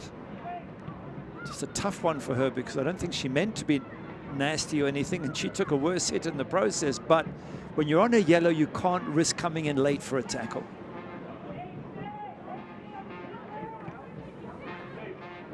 So Dallas now down a player for the rest of the match. And that's tough on Chris Petroselli. He just made those 4 changes. He basically signaled to his team, right, let's change things up. Let's have a go at Lexington. Let's see if we can get back in the game. He created this energetic moment with the 4 subs and then immediately gets a player sent off. That's really tough for Dallas Trinity. Cameron Lancaster on the far side was slow to get up after that tackle from Hannah Schartz. And Dallas at this point can't afford to have anyone else get hurt They're already down a player, already down 2 goals. Rhea Moore. This ball from Caroline Kelly ripped. It's wide. You just think if they can get one back, Dallas, even though they're down a player, they get one back, they're right in this game, and with the fresh legs and fresh minds that have come on, such as Caroline Kelly, then they might just be able to turn things around. At the same time, though, being a player short, they've got to keep an eye on defense and transition. And we saw first half how dangerous Amina Ekic, Catherine Barry, Sarah Griffiths, and Addie McCain can be. When you're down a player, that means there's going to be little gaps here and there that Lexington could take advantage of. How about that ball from Catherine Barry? Amina Ekic, you were just speaking of her. She cuts it back. Amina Ekic weaves around the goalkeeper, but sends it over the crossbar. Wow, she is worth the admission money on her own. Such a talent there. Now, was there a square pass perhaps here? She does all the hard work, then beats the goalkeeper. Was one of her teammates in position? Probably not. Her head's down. She's focused on the ball. In the end, she just leans back and sticks it over the crossbar. But the skills before that, just absolutely fabulous. The reigning player of the year showing off here in Lexington. We'll get the latest Lexington SC news right at your fingertips by downloading the official mobile app powered by Fan 360. Get access to exclusive content while shopping for season tickets and LSC gear, all in the Lexington SC fan app. This bar sneaks through to Lancaster towards goal off the crossbar. What a save from Asmit with help from the crossbar. Rhea Moore tracked it down on this near sideline. Wow. What a shot and what a save as well. Absolutely brilliant here, and the goalkeeper gets a good solid hand and tips it onto the crossbar. It's a brilliant strike there from Cameron Lancaster and an equally good save from Kat Asman. Now that was the moment I was just suggesting. If Dallas got one back and it was 3-2, it'd be really exciting and they'd be right back in the game. But Kat Asman just producing a wonderful save to stop Cameron Lancaster. Lancaster, one of those second half subs for Chris Petroselli's side. Last season, had 2 goals and 1 assist. Lancaster with the ball once again. Seeking out Tamara. Here's where Dallas has to be so organized with a man down. Lexington in transition. Ekic wanted to get a first touch on it.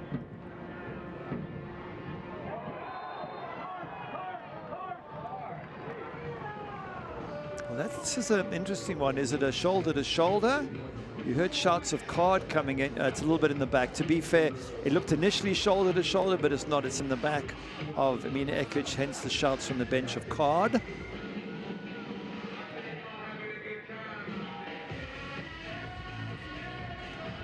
That yellow card brought to you. Oh, there was no yellow card. Excuse me. Just a foul.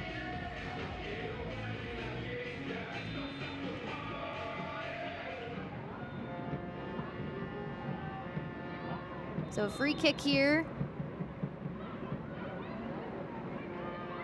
A little bit of a confusion after the whistle. This ball played into the box. Oh, and it was Addie McCain looking for her second goal of the night. Once again, another set piece causing chaos in that Dallas defense. They haven't done a good job of clearing the first ball, have Trinity. They've allowed it to drop, and then it's just chaos. It's a case of who does it bounce to, and of all the people, Addie McCain's probably the last person you wanted to bounce to. Fortunately, it takes a deflection, otherwise that could have ended up in the back of the net. Here we go, another Commonwealth Credit Union corner kick. Amina Ekic.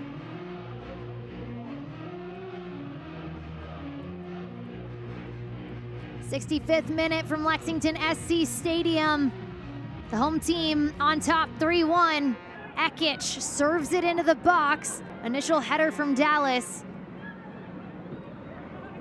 Lexington collects.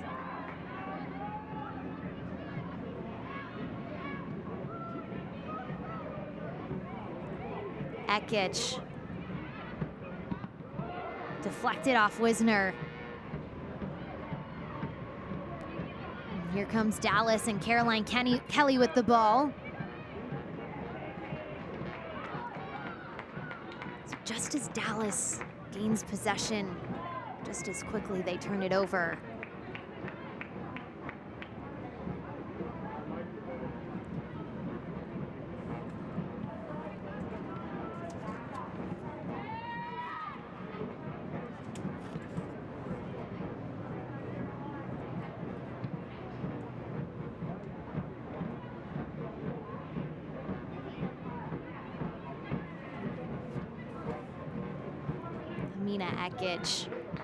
Have yourself a night. She continues to ask questions of this Dallas defense.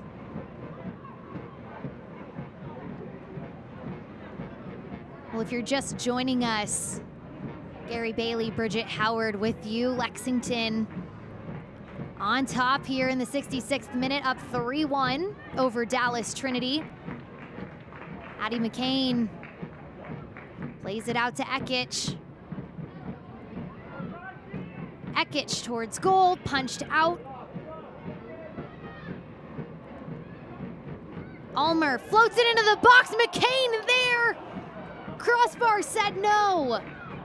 Oh, man.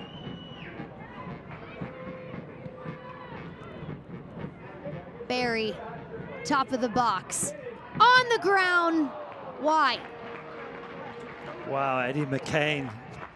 Beautiful ball in. She's made the run. She's 6 yards out. She's simply got to head the ball down. Well, I say simply, it's never that easy, but she did all the hard work. She got power behind it and then just didn't get over it enough to hit the target. And then this shot just goes flying wide. Wow. So much star power up front for Lexington. This could be 5 or 6 goals in this match so far. Commonwealth Credit Union getting their money's worth tonight with the amount of corner kicks Lexington has had.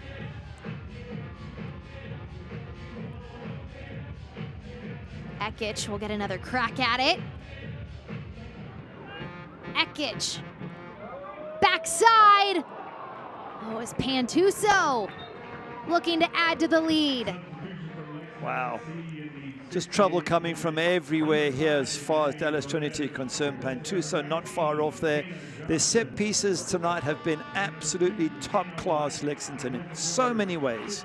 Well, and Catherine Barry, you see there on our screen, she told us at halftime that set pieces are the difference at this level of soccer, and Lexington is certainly getting quite a few of them here in the second half, but those substitutions for Lexington coming on now. Number 2, Hannah White will replace Catherine Barry after her 2-goal performance. And number 5, Maddie Perez will switch spots with Hannah Johnson. And Kat Barry leaves the pitch as, I think, the leader of the Golden Boot with 4 goals. 4 goals on the year. We had a handful of players tied at 3 apiece. Of course, the rest of the games are still to come this weekend, so she might not go into next week as top, but currently that's exactly where she is. Hannah White getting some early touches after just subbing on. And it makes sense to have these subs from Makemi because the 4 players coming on for Dallas brought a lot of extra energy and fresh legs, and he had to counter at some stage. So he just brought 2 on, but they will lift this Lexington side, and I think nearly 70 minutes in, you're probably happy to end 3-1 up. So I would expect Lexington to sort of close the game down a touch, make it difficult, still try and look for extra goals, of course, but I think they've got themselves in a great position to go on and get 3 points. The Gainbridge Super League season is in full swing. Visit GainbridgeSuperLeague.com for all the latest information, analysis, and insight into all things Gainbridge Super League.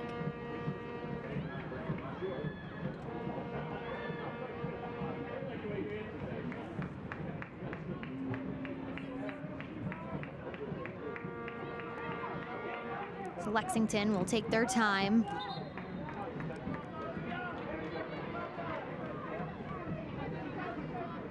Well, Lexington SC fans, your Gainbridge Super League team will be back at home on Friday, October 10th at 6 p.m. as they take on the Carolina Ascent at our Mental Health Awareness Night. The first 1,000 fans in attendance will receive an Amina Ekic t-shirt jersey. Be sure to purchase your tickets now at lexsporting.com/tickets. Well, there's a giveaway I want to be a part of. I would love to rep Amina Ekic in a t-shirt jersey. I don't blame you. Got to be the star of the show here today. Well, one of the stars of the show, I should say, but certainly last season she was, and I've got a funny feeling the rest of the season she will be as well. Taylor Ulmer using her speed. Ekic on the ground. Oh, Amina Ekic keeps the scoring going for Lexington. Smiles all around. What a night for the home team. On cue, as you're talking about her, she pops up with a goal. She is just a quality player, and if you can give her service, she is going to hurt you.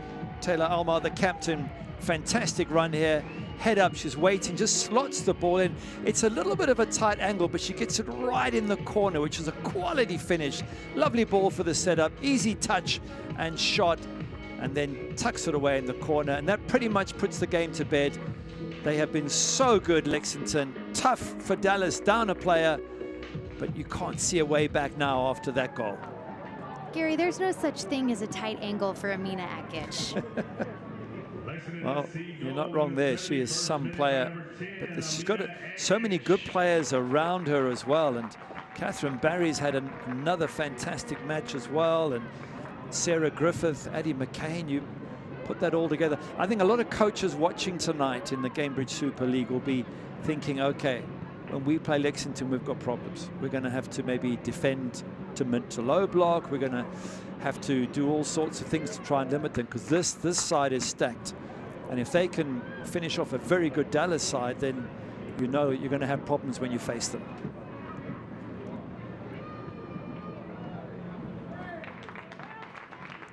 Well, that Lexington SC goal from Amina Ekic is presented by Clark's Pump and Shop.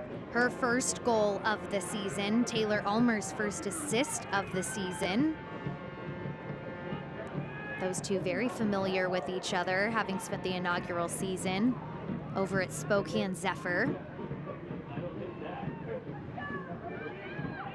Griffith picks this ball up. Bourgeois, backside.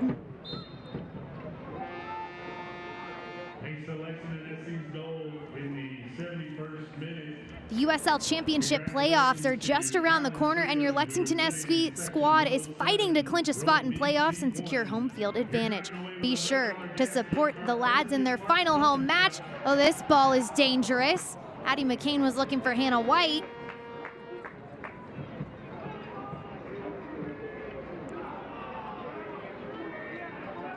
Ekic to the end line. Sent out of bounds by Dallas. Another corner kick for Lexington on the way. But be sure to support the lads in their final home regular season matches on October 11th for Hispanic Heritage Night and October 17th. Tickets available now at lexsporting.com/tickets.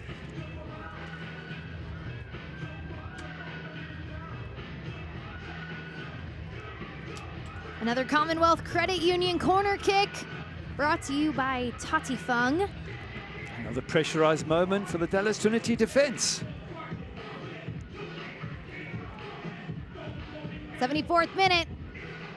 Fung serves it in. Sent out by Wisner.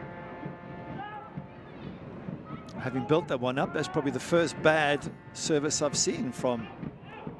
Wow, that was nearly in as well. That was a really good ball knocked in for Addie McCain. But that corner, probably the first set piece that hasn't really been top class from Lexington this entire match.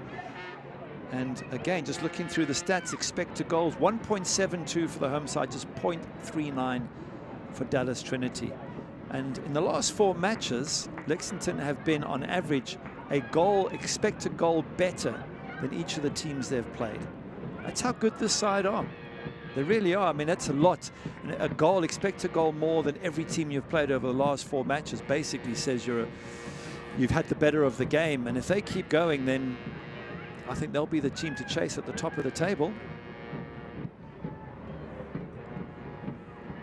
I think anyone who covered the Gainbridge Super League, paid attention to the Gainbridge Super League, watched a game last season, if you stayed up to date with the news, you started to see the signings all come together. Tamara rips one towards goal. Asman comes up with the save. But as you started to see the signings come in for Lexington throughout the course of the offseason, everyone's kind of looking at each other like, all right, Lexington making some moves. And through the first couple of matches of the season, we only saw 5 goals from this side. 3 in the first match and a 3-3 draw versus Fort Lauderdale, and then in a 2-0 win over Brooklyn, a brace from Catherine Berry, her first of the season. You knew they had the number of players and the talent and the quality. So just a matter of time before it all came together. Hannah White holds onto it herself. That ball goes wide. Just a matter of time before they started to see all of that talent and quality really show out on the pitch in the form of goals. And I think we're getting that marquee welcome to the league Lexington SC 2025 edition game here tonight. Well, certainly are. In the last 3 matches, they haven't conceded. So, you know, when you're good defensively and you've got this attacking talent.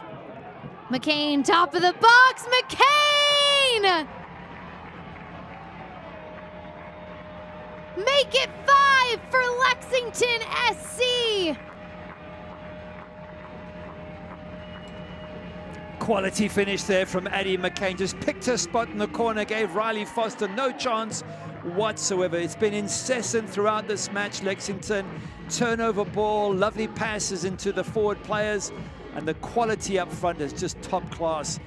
But Hannah White doing really well there to win that ball there and just spin it off to Addie McCain. She's got time because of Hannah White. She's got time on the ball. She can pick her head up, find a spot in the corner and dispatch it where Riley Foster can't reach it. Wow, what a statement win from Lexington, and what a tough day at the office for Dallas Trinity, who've really struggled all night long to deal with this incredible strike force of Lexington. Catherine Berry with a brace, Addie McCain with a brace. That marks her 3rd goal of the season. And Addie McCain, coming into this match, was approaching 15 all-time regular season goals. After 2 tonight, she now sits at 13 all-time regular season goals. She's wanting to get to 15 like Allie Thornton did just recently. You can see Chris Petruccelli not happy with something in the game there, and it's a tough one for him. 5-1 defeat when they looked like they had a chance of being in this game. When they got their goal, they were back in the match, but it looks like he's been sent off. And you know, at least they're still top of the table, and they can learn from this. But to be fair for them, they've come up against a stunning Lexington performance. So Chris Petruccelli issued a red card. At the same time, we've got some subs coming in for both sides. We'll get those to you in just a moment. Gary, this has been an exciting night for Lexington. For Lexington it has, yes. I don't think it's been an exciting night though for poor Dallas Trinity, and not their fault. They've just struggled to deal with a team that I think is, well, here they go again. Oh, the pressure that's coming from Lexington all over the pitch is top class. And again, you're dealing with Dallas Trinity, who are sitting top of the table. So this really is a win that the rest of the league will have to sit up and take notice of.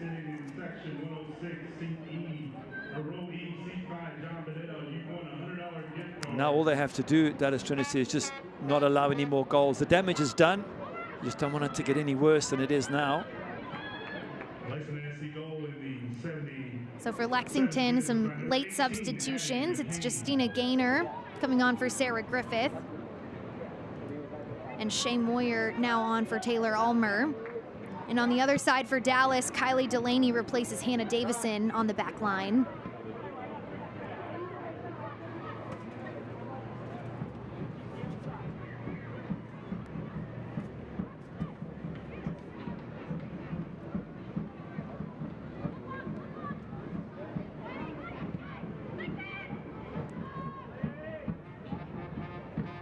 Long ball gets all the way back to Riley Foster.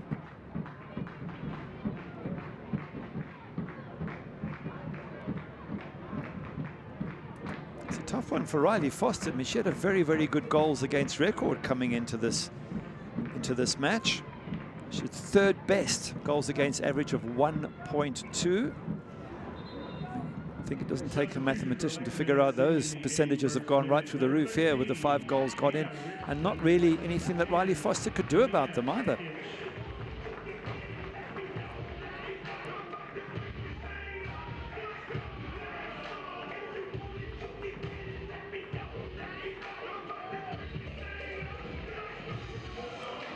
Another late substitution for Lexington. It's Hannah Richardson, number 13, coming on for Amina Ekic. So we talked about how this was a revamped Lexington team. Well, some of these late subs, Maddie Perez, Shay Moyer, Hannah Richardson, Hannah White, all spent last season with Lexington. I think it's good to keep some players who know the club, know the background, and know the pain they went through last year.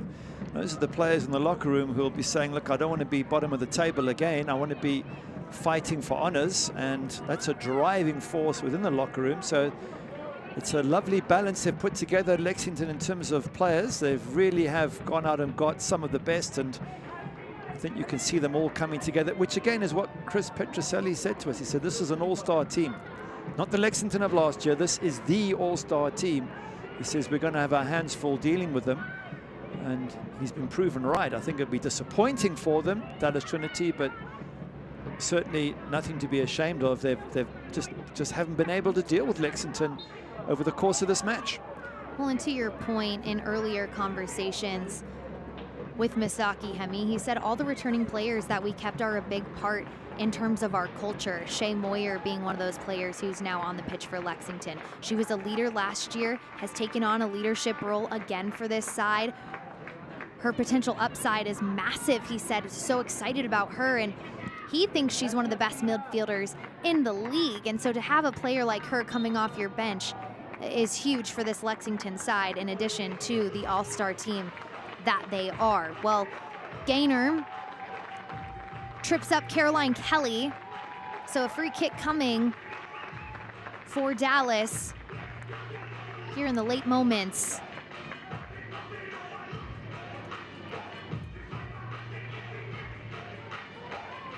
Gaynor making just her 4th appearance, having only played 32 minutes so far this season. Amber Wisner, Sierra Hinson get set to take this free kick just outside the box. Wisner, the captain, with 1 assist on the night.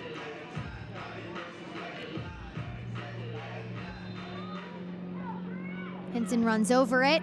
Wisner backside. This ball waiting to be collected, cleared out. There was a clash of heads in the box there. The referee has called it just for safety reasons. What a good free kick that was. It was bent right into the danger area. Kat Asmans had to come flying out to try and help, but then as the ball went up, there was a clash of heads there. And the referee quite rightly putting the players' safety first, although it was a bit frustrating for Dallas. They were in a good position, but have a look at this ball. What a good ball. And what's the keepers having to come out, doesn't quite get it. And then here is the clash of, I think, heads, or maybe it was an ankle that was stood on. Hard to see. Hopefully everything will be all right. That was Addie McCain who took to the ground. But yeah, a number of Dallas players not happy with play being suspended.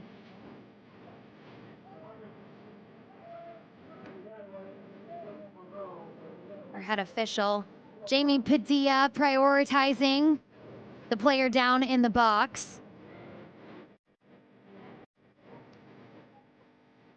McCain up and moving. I assume there's going to be a drop ball out there in Dallas's favor. Everyone getting ready for a ball whipped into the box as far as the Lexington defense are concerned. She's saying it's our ball. It is, but I think it's a drop ball to her feet. It's not a free kick. Caroline Kelly holding the ball right now. Came over to Dallas this season after spending the second half of the first year with Brooklyn. She had 2 goals in 5 games last season for Brooklyn. It's a major impact player in the second half of the season. Drop ball, Dallas possession. Wisner pulls it back, plays it out to Hinson. Bourgeois plays it forward.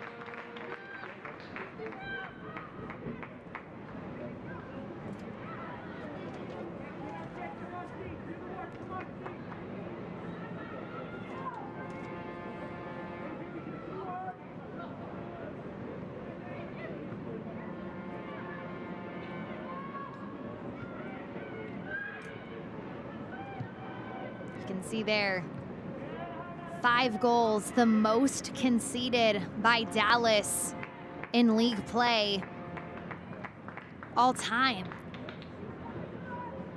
We talked so heavily about how this was a group that was sitting atop the table in first place. They returned such a great core of players back, and when they look back at the film tonight, Gary, what do you think are going to be some of the key takeaways for this Dallas side? Difficult one, because I don't know what more I mean, they looked a little bit lacking in energy, and it's not surprising. They've been on the road a lot, and yet again that could be Lexington and put them under immense pressure. I think it's one of those, sometimes you've got to take a punch on the jaw and just get on with the game, and just say you come up against a really, really good side, and a side that, we're just better than you on the day. I think it's different to the Fort Lauderdale United match. I think Chris Petroselli is telling us the team didn't play well on that game. I just don't think they were given the chance to play well here today. Of course, the red card doesn't help as well, but then just got to lick their wounds and get on to their next match, Spokane away, and then they've got a couple of home matches against DC Power and Sporting Jacks. Get on the winning trail again, and they're sitting top of the table, so there isn't too much to be upset about at this stage, although this defeat will certainly hurt. As for Lexington, this will be their last match of the month at home, and then they'll travel on the road to Spokane Zephyr next before being home for the next 3 matches. Shea Moyer gets a yellow card here. Brought to you by Hicks and Funson.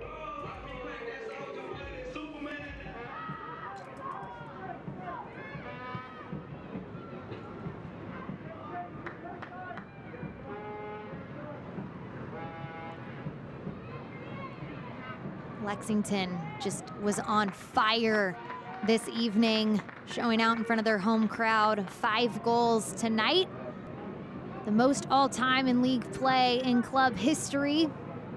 This group, they're brand new this year. Lexington was around last year, but this is a whole new look for the girls in green. They continue to set club records early into the 2025 campaign. Yeah, I think setting club records should be fairly easy to do, given how much they struggled last year. Gary, we're just going to give it to them, okay? Well, I was about to say, I mean, I agree with you. I was going to say, I think they're going to be setting league records this year. That's how don't disagree. good this team is.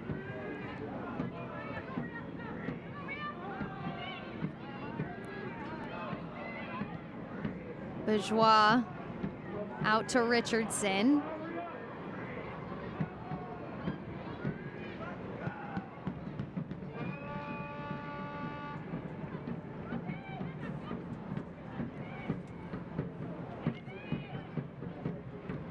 Bourgeois.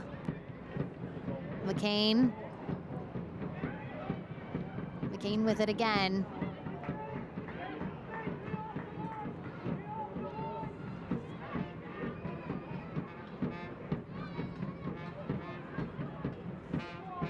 White on the near side, sent out of bounds by Hinson. Well, stay up to date with the Gainbridge Super League. Sign up for the Super Newsletter. Get news about your favorite team and stories from around the league delivered directly to your inbox weekly. Sign up at GainbridgeSuperLeague.com/newsletter.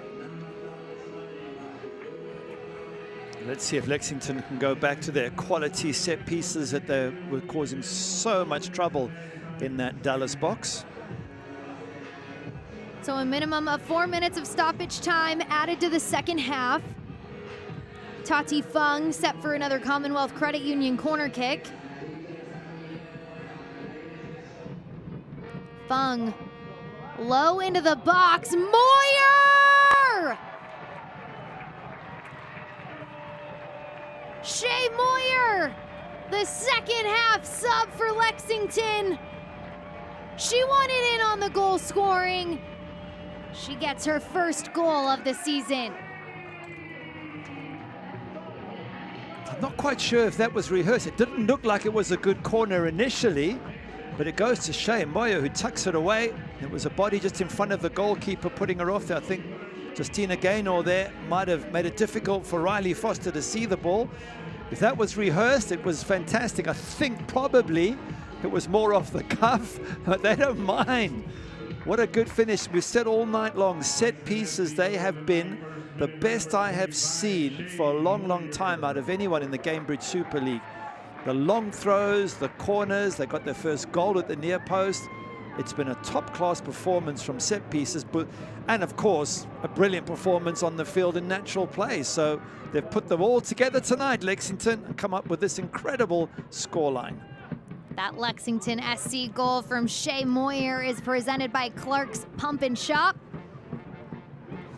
Gary, I'm running out of room on my paper here. I haven't seen a lot of goals this season, and my sheet is filling up. 6 from Lexington tonight. It's Tati Fung shown a yellow. And it probably doesn't stop in this match because they got Spokane away, then they've got 3 straight games at home. So as we just see that little bit of fouling going on, so 3 out of the next 4 are at home for Lexington.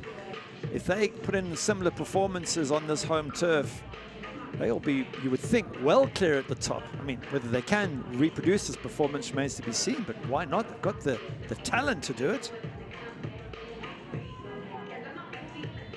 Dallas with a free kick just inside Lexington's half of the pitch. Hinson serves it in, headed out by Lexington.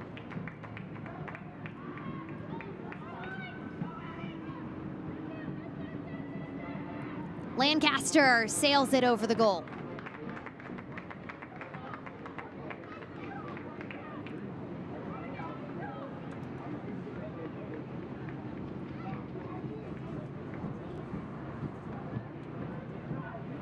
Well, a positive for Dallas in this second half has been Cameron Lancaster. I think her addition, she's brought a spark to the offense. She's had some good looks on goal.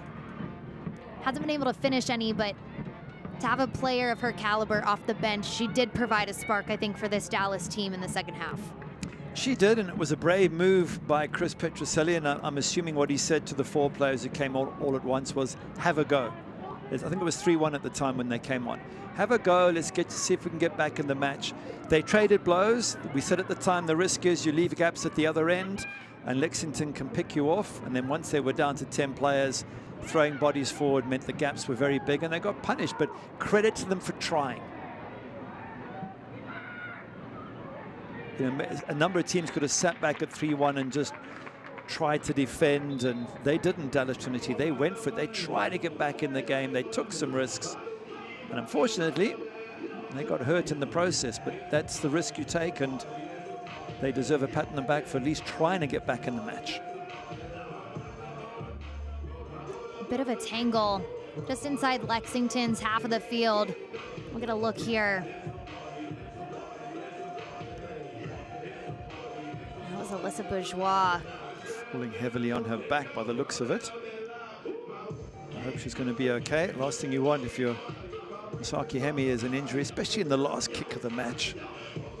Especially to a player like Alyssa Bourgeois. We talked to Mac about her this week, and he said simply, she just brings personality to the game. She's such a great player to have. You absolutely hate to play against her. Great 1v1 defender, can join in on the attack, and has just continued to improve her all-around game since joining this Lexington side. Just looking, I'm going to say, so the fans didn't look that happy. At least we got someone jumping up and down. If my team wins 6-1 or is winning 6-1, I think I'll be a little bit more animated, but maybe the fans have been applauding so much for so long because it's been a top-class performance from beginning to end. Maybe they just run out of energy now.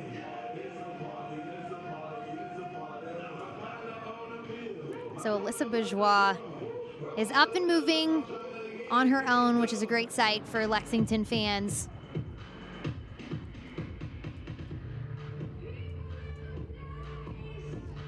Kat Asman talking with our head official tonight, Jamie Padilla, who has been quite active, Gary, throughout the course of this one. I think she's done well. It's, you know, the red card, or second yellow, I presume it was fair enough. You can't argue against it. It's just a pity. I think in everything she's done, the referee's been really good tonight. Well, there you have it. Mac looks exhausted, but I have to imagine he's also happy. The first win for Lexington over Dallas Trinity in club history, their second win of the season. It was a great night all around for Lexington. It was. Just, by the way, I think there was a couple of words exchanged there. Mac Hemi coming across to shake hands, and then a few verbals afterwards. So maybe Dallas Trinity bench a little bit upset, and understandably, it's been a really tough night at the office. But yeah, for Lexington SC, I can't wait to see the next game, because if it's anything like this, this is going to be the team to watch this season. Lexington continues their unbeaten streak. Now extends to 5, a new club record. We'll be back right after this. Stick with us.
Final score from Lexington, 6-1. The home side picks up their second win of the season.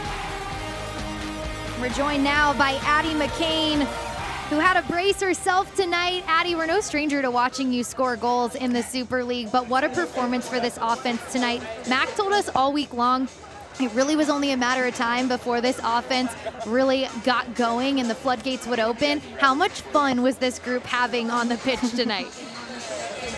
Yeah, we had a lot of fun. I think, we feel like we've outplayed teams this far. We haven't put our chances away, and so we were super focused on doing that this entire week, and so I think we're really glad that it showed tonight.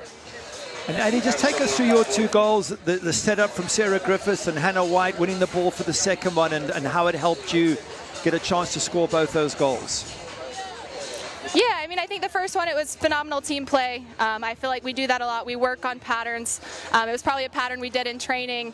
Ball goes wide, Sarah plays a great ball across, and I was just glad I could put it away. And then on the second one, ball coming into Hannah, her winning the battle, and then I was just open at the top of the box. And so, yeah, all around, I think it's a total team performance, and anytime you score 6 goals against a really good Dallas team, it takes everyone, and I think we did that tonight. You certainly did, and 2 very good finishes from you. And let's just stay with the attack. I thought your set pieces, the long throws, you got a goal from a corner early on at the near post.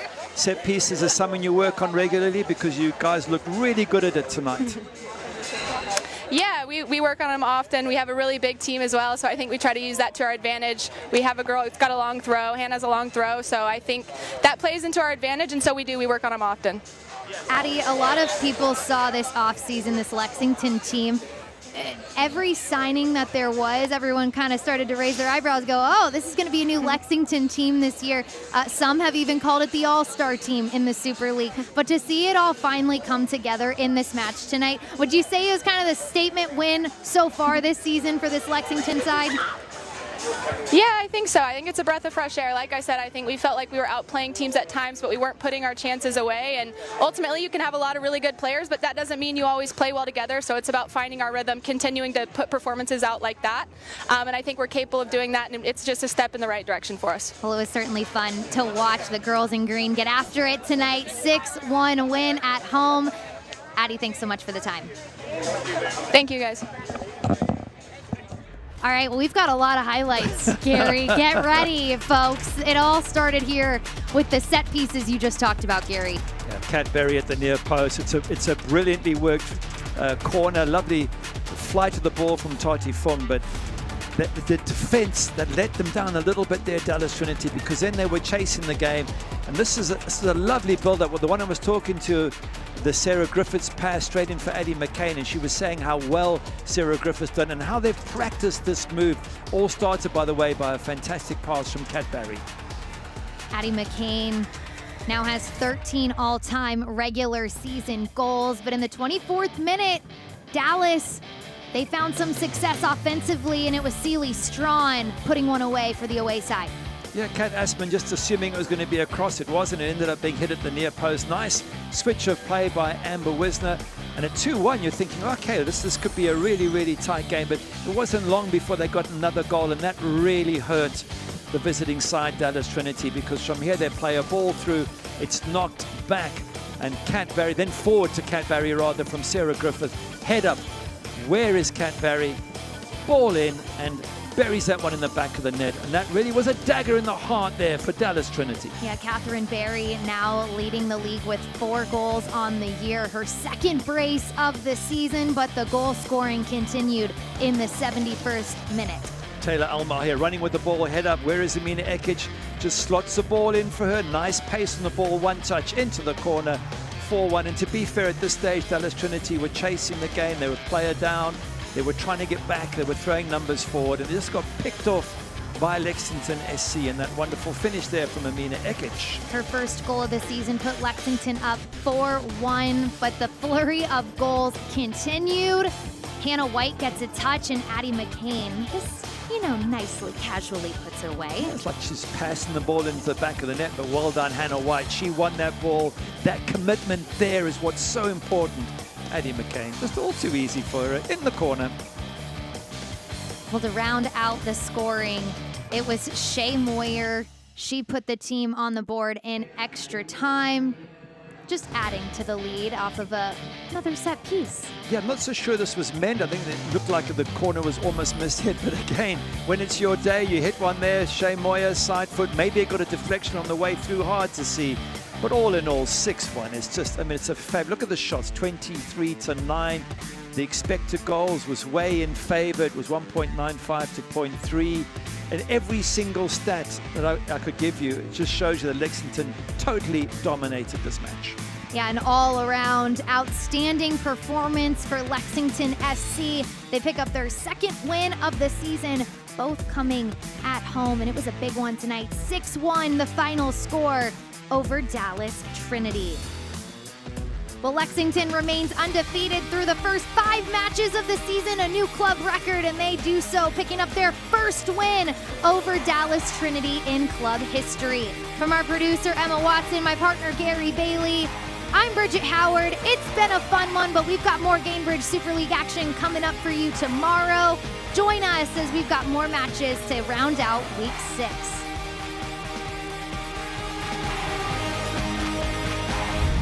This copyrighted telecast of the United Soccer League cannot be retransmitted, rebroadcast, or reproduced without the express written consent of the United Soccer League.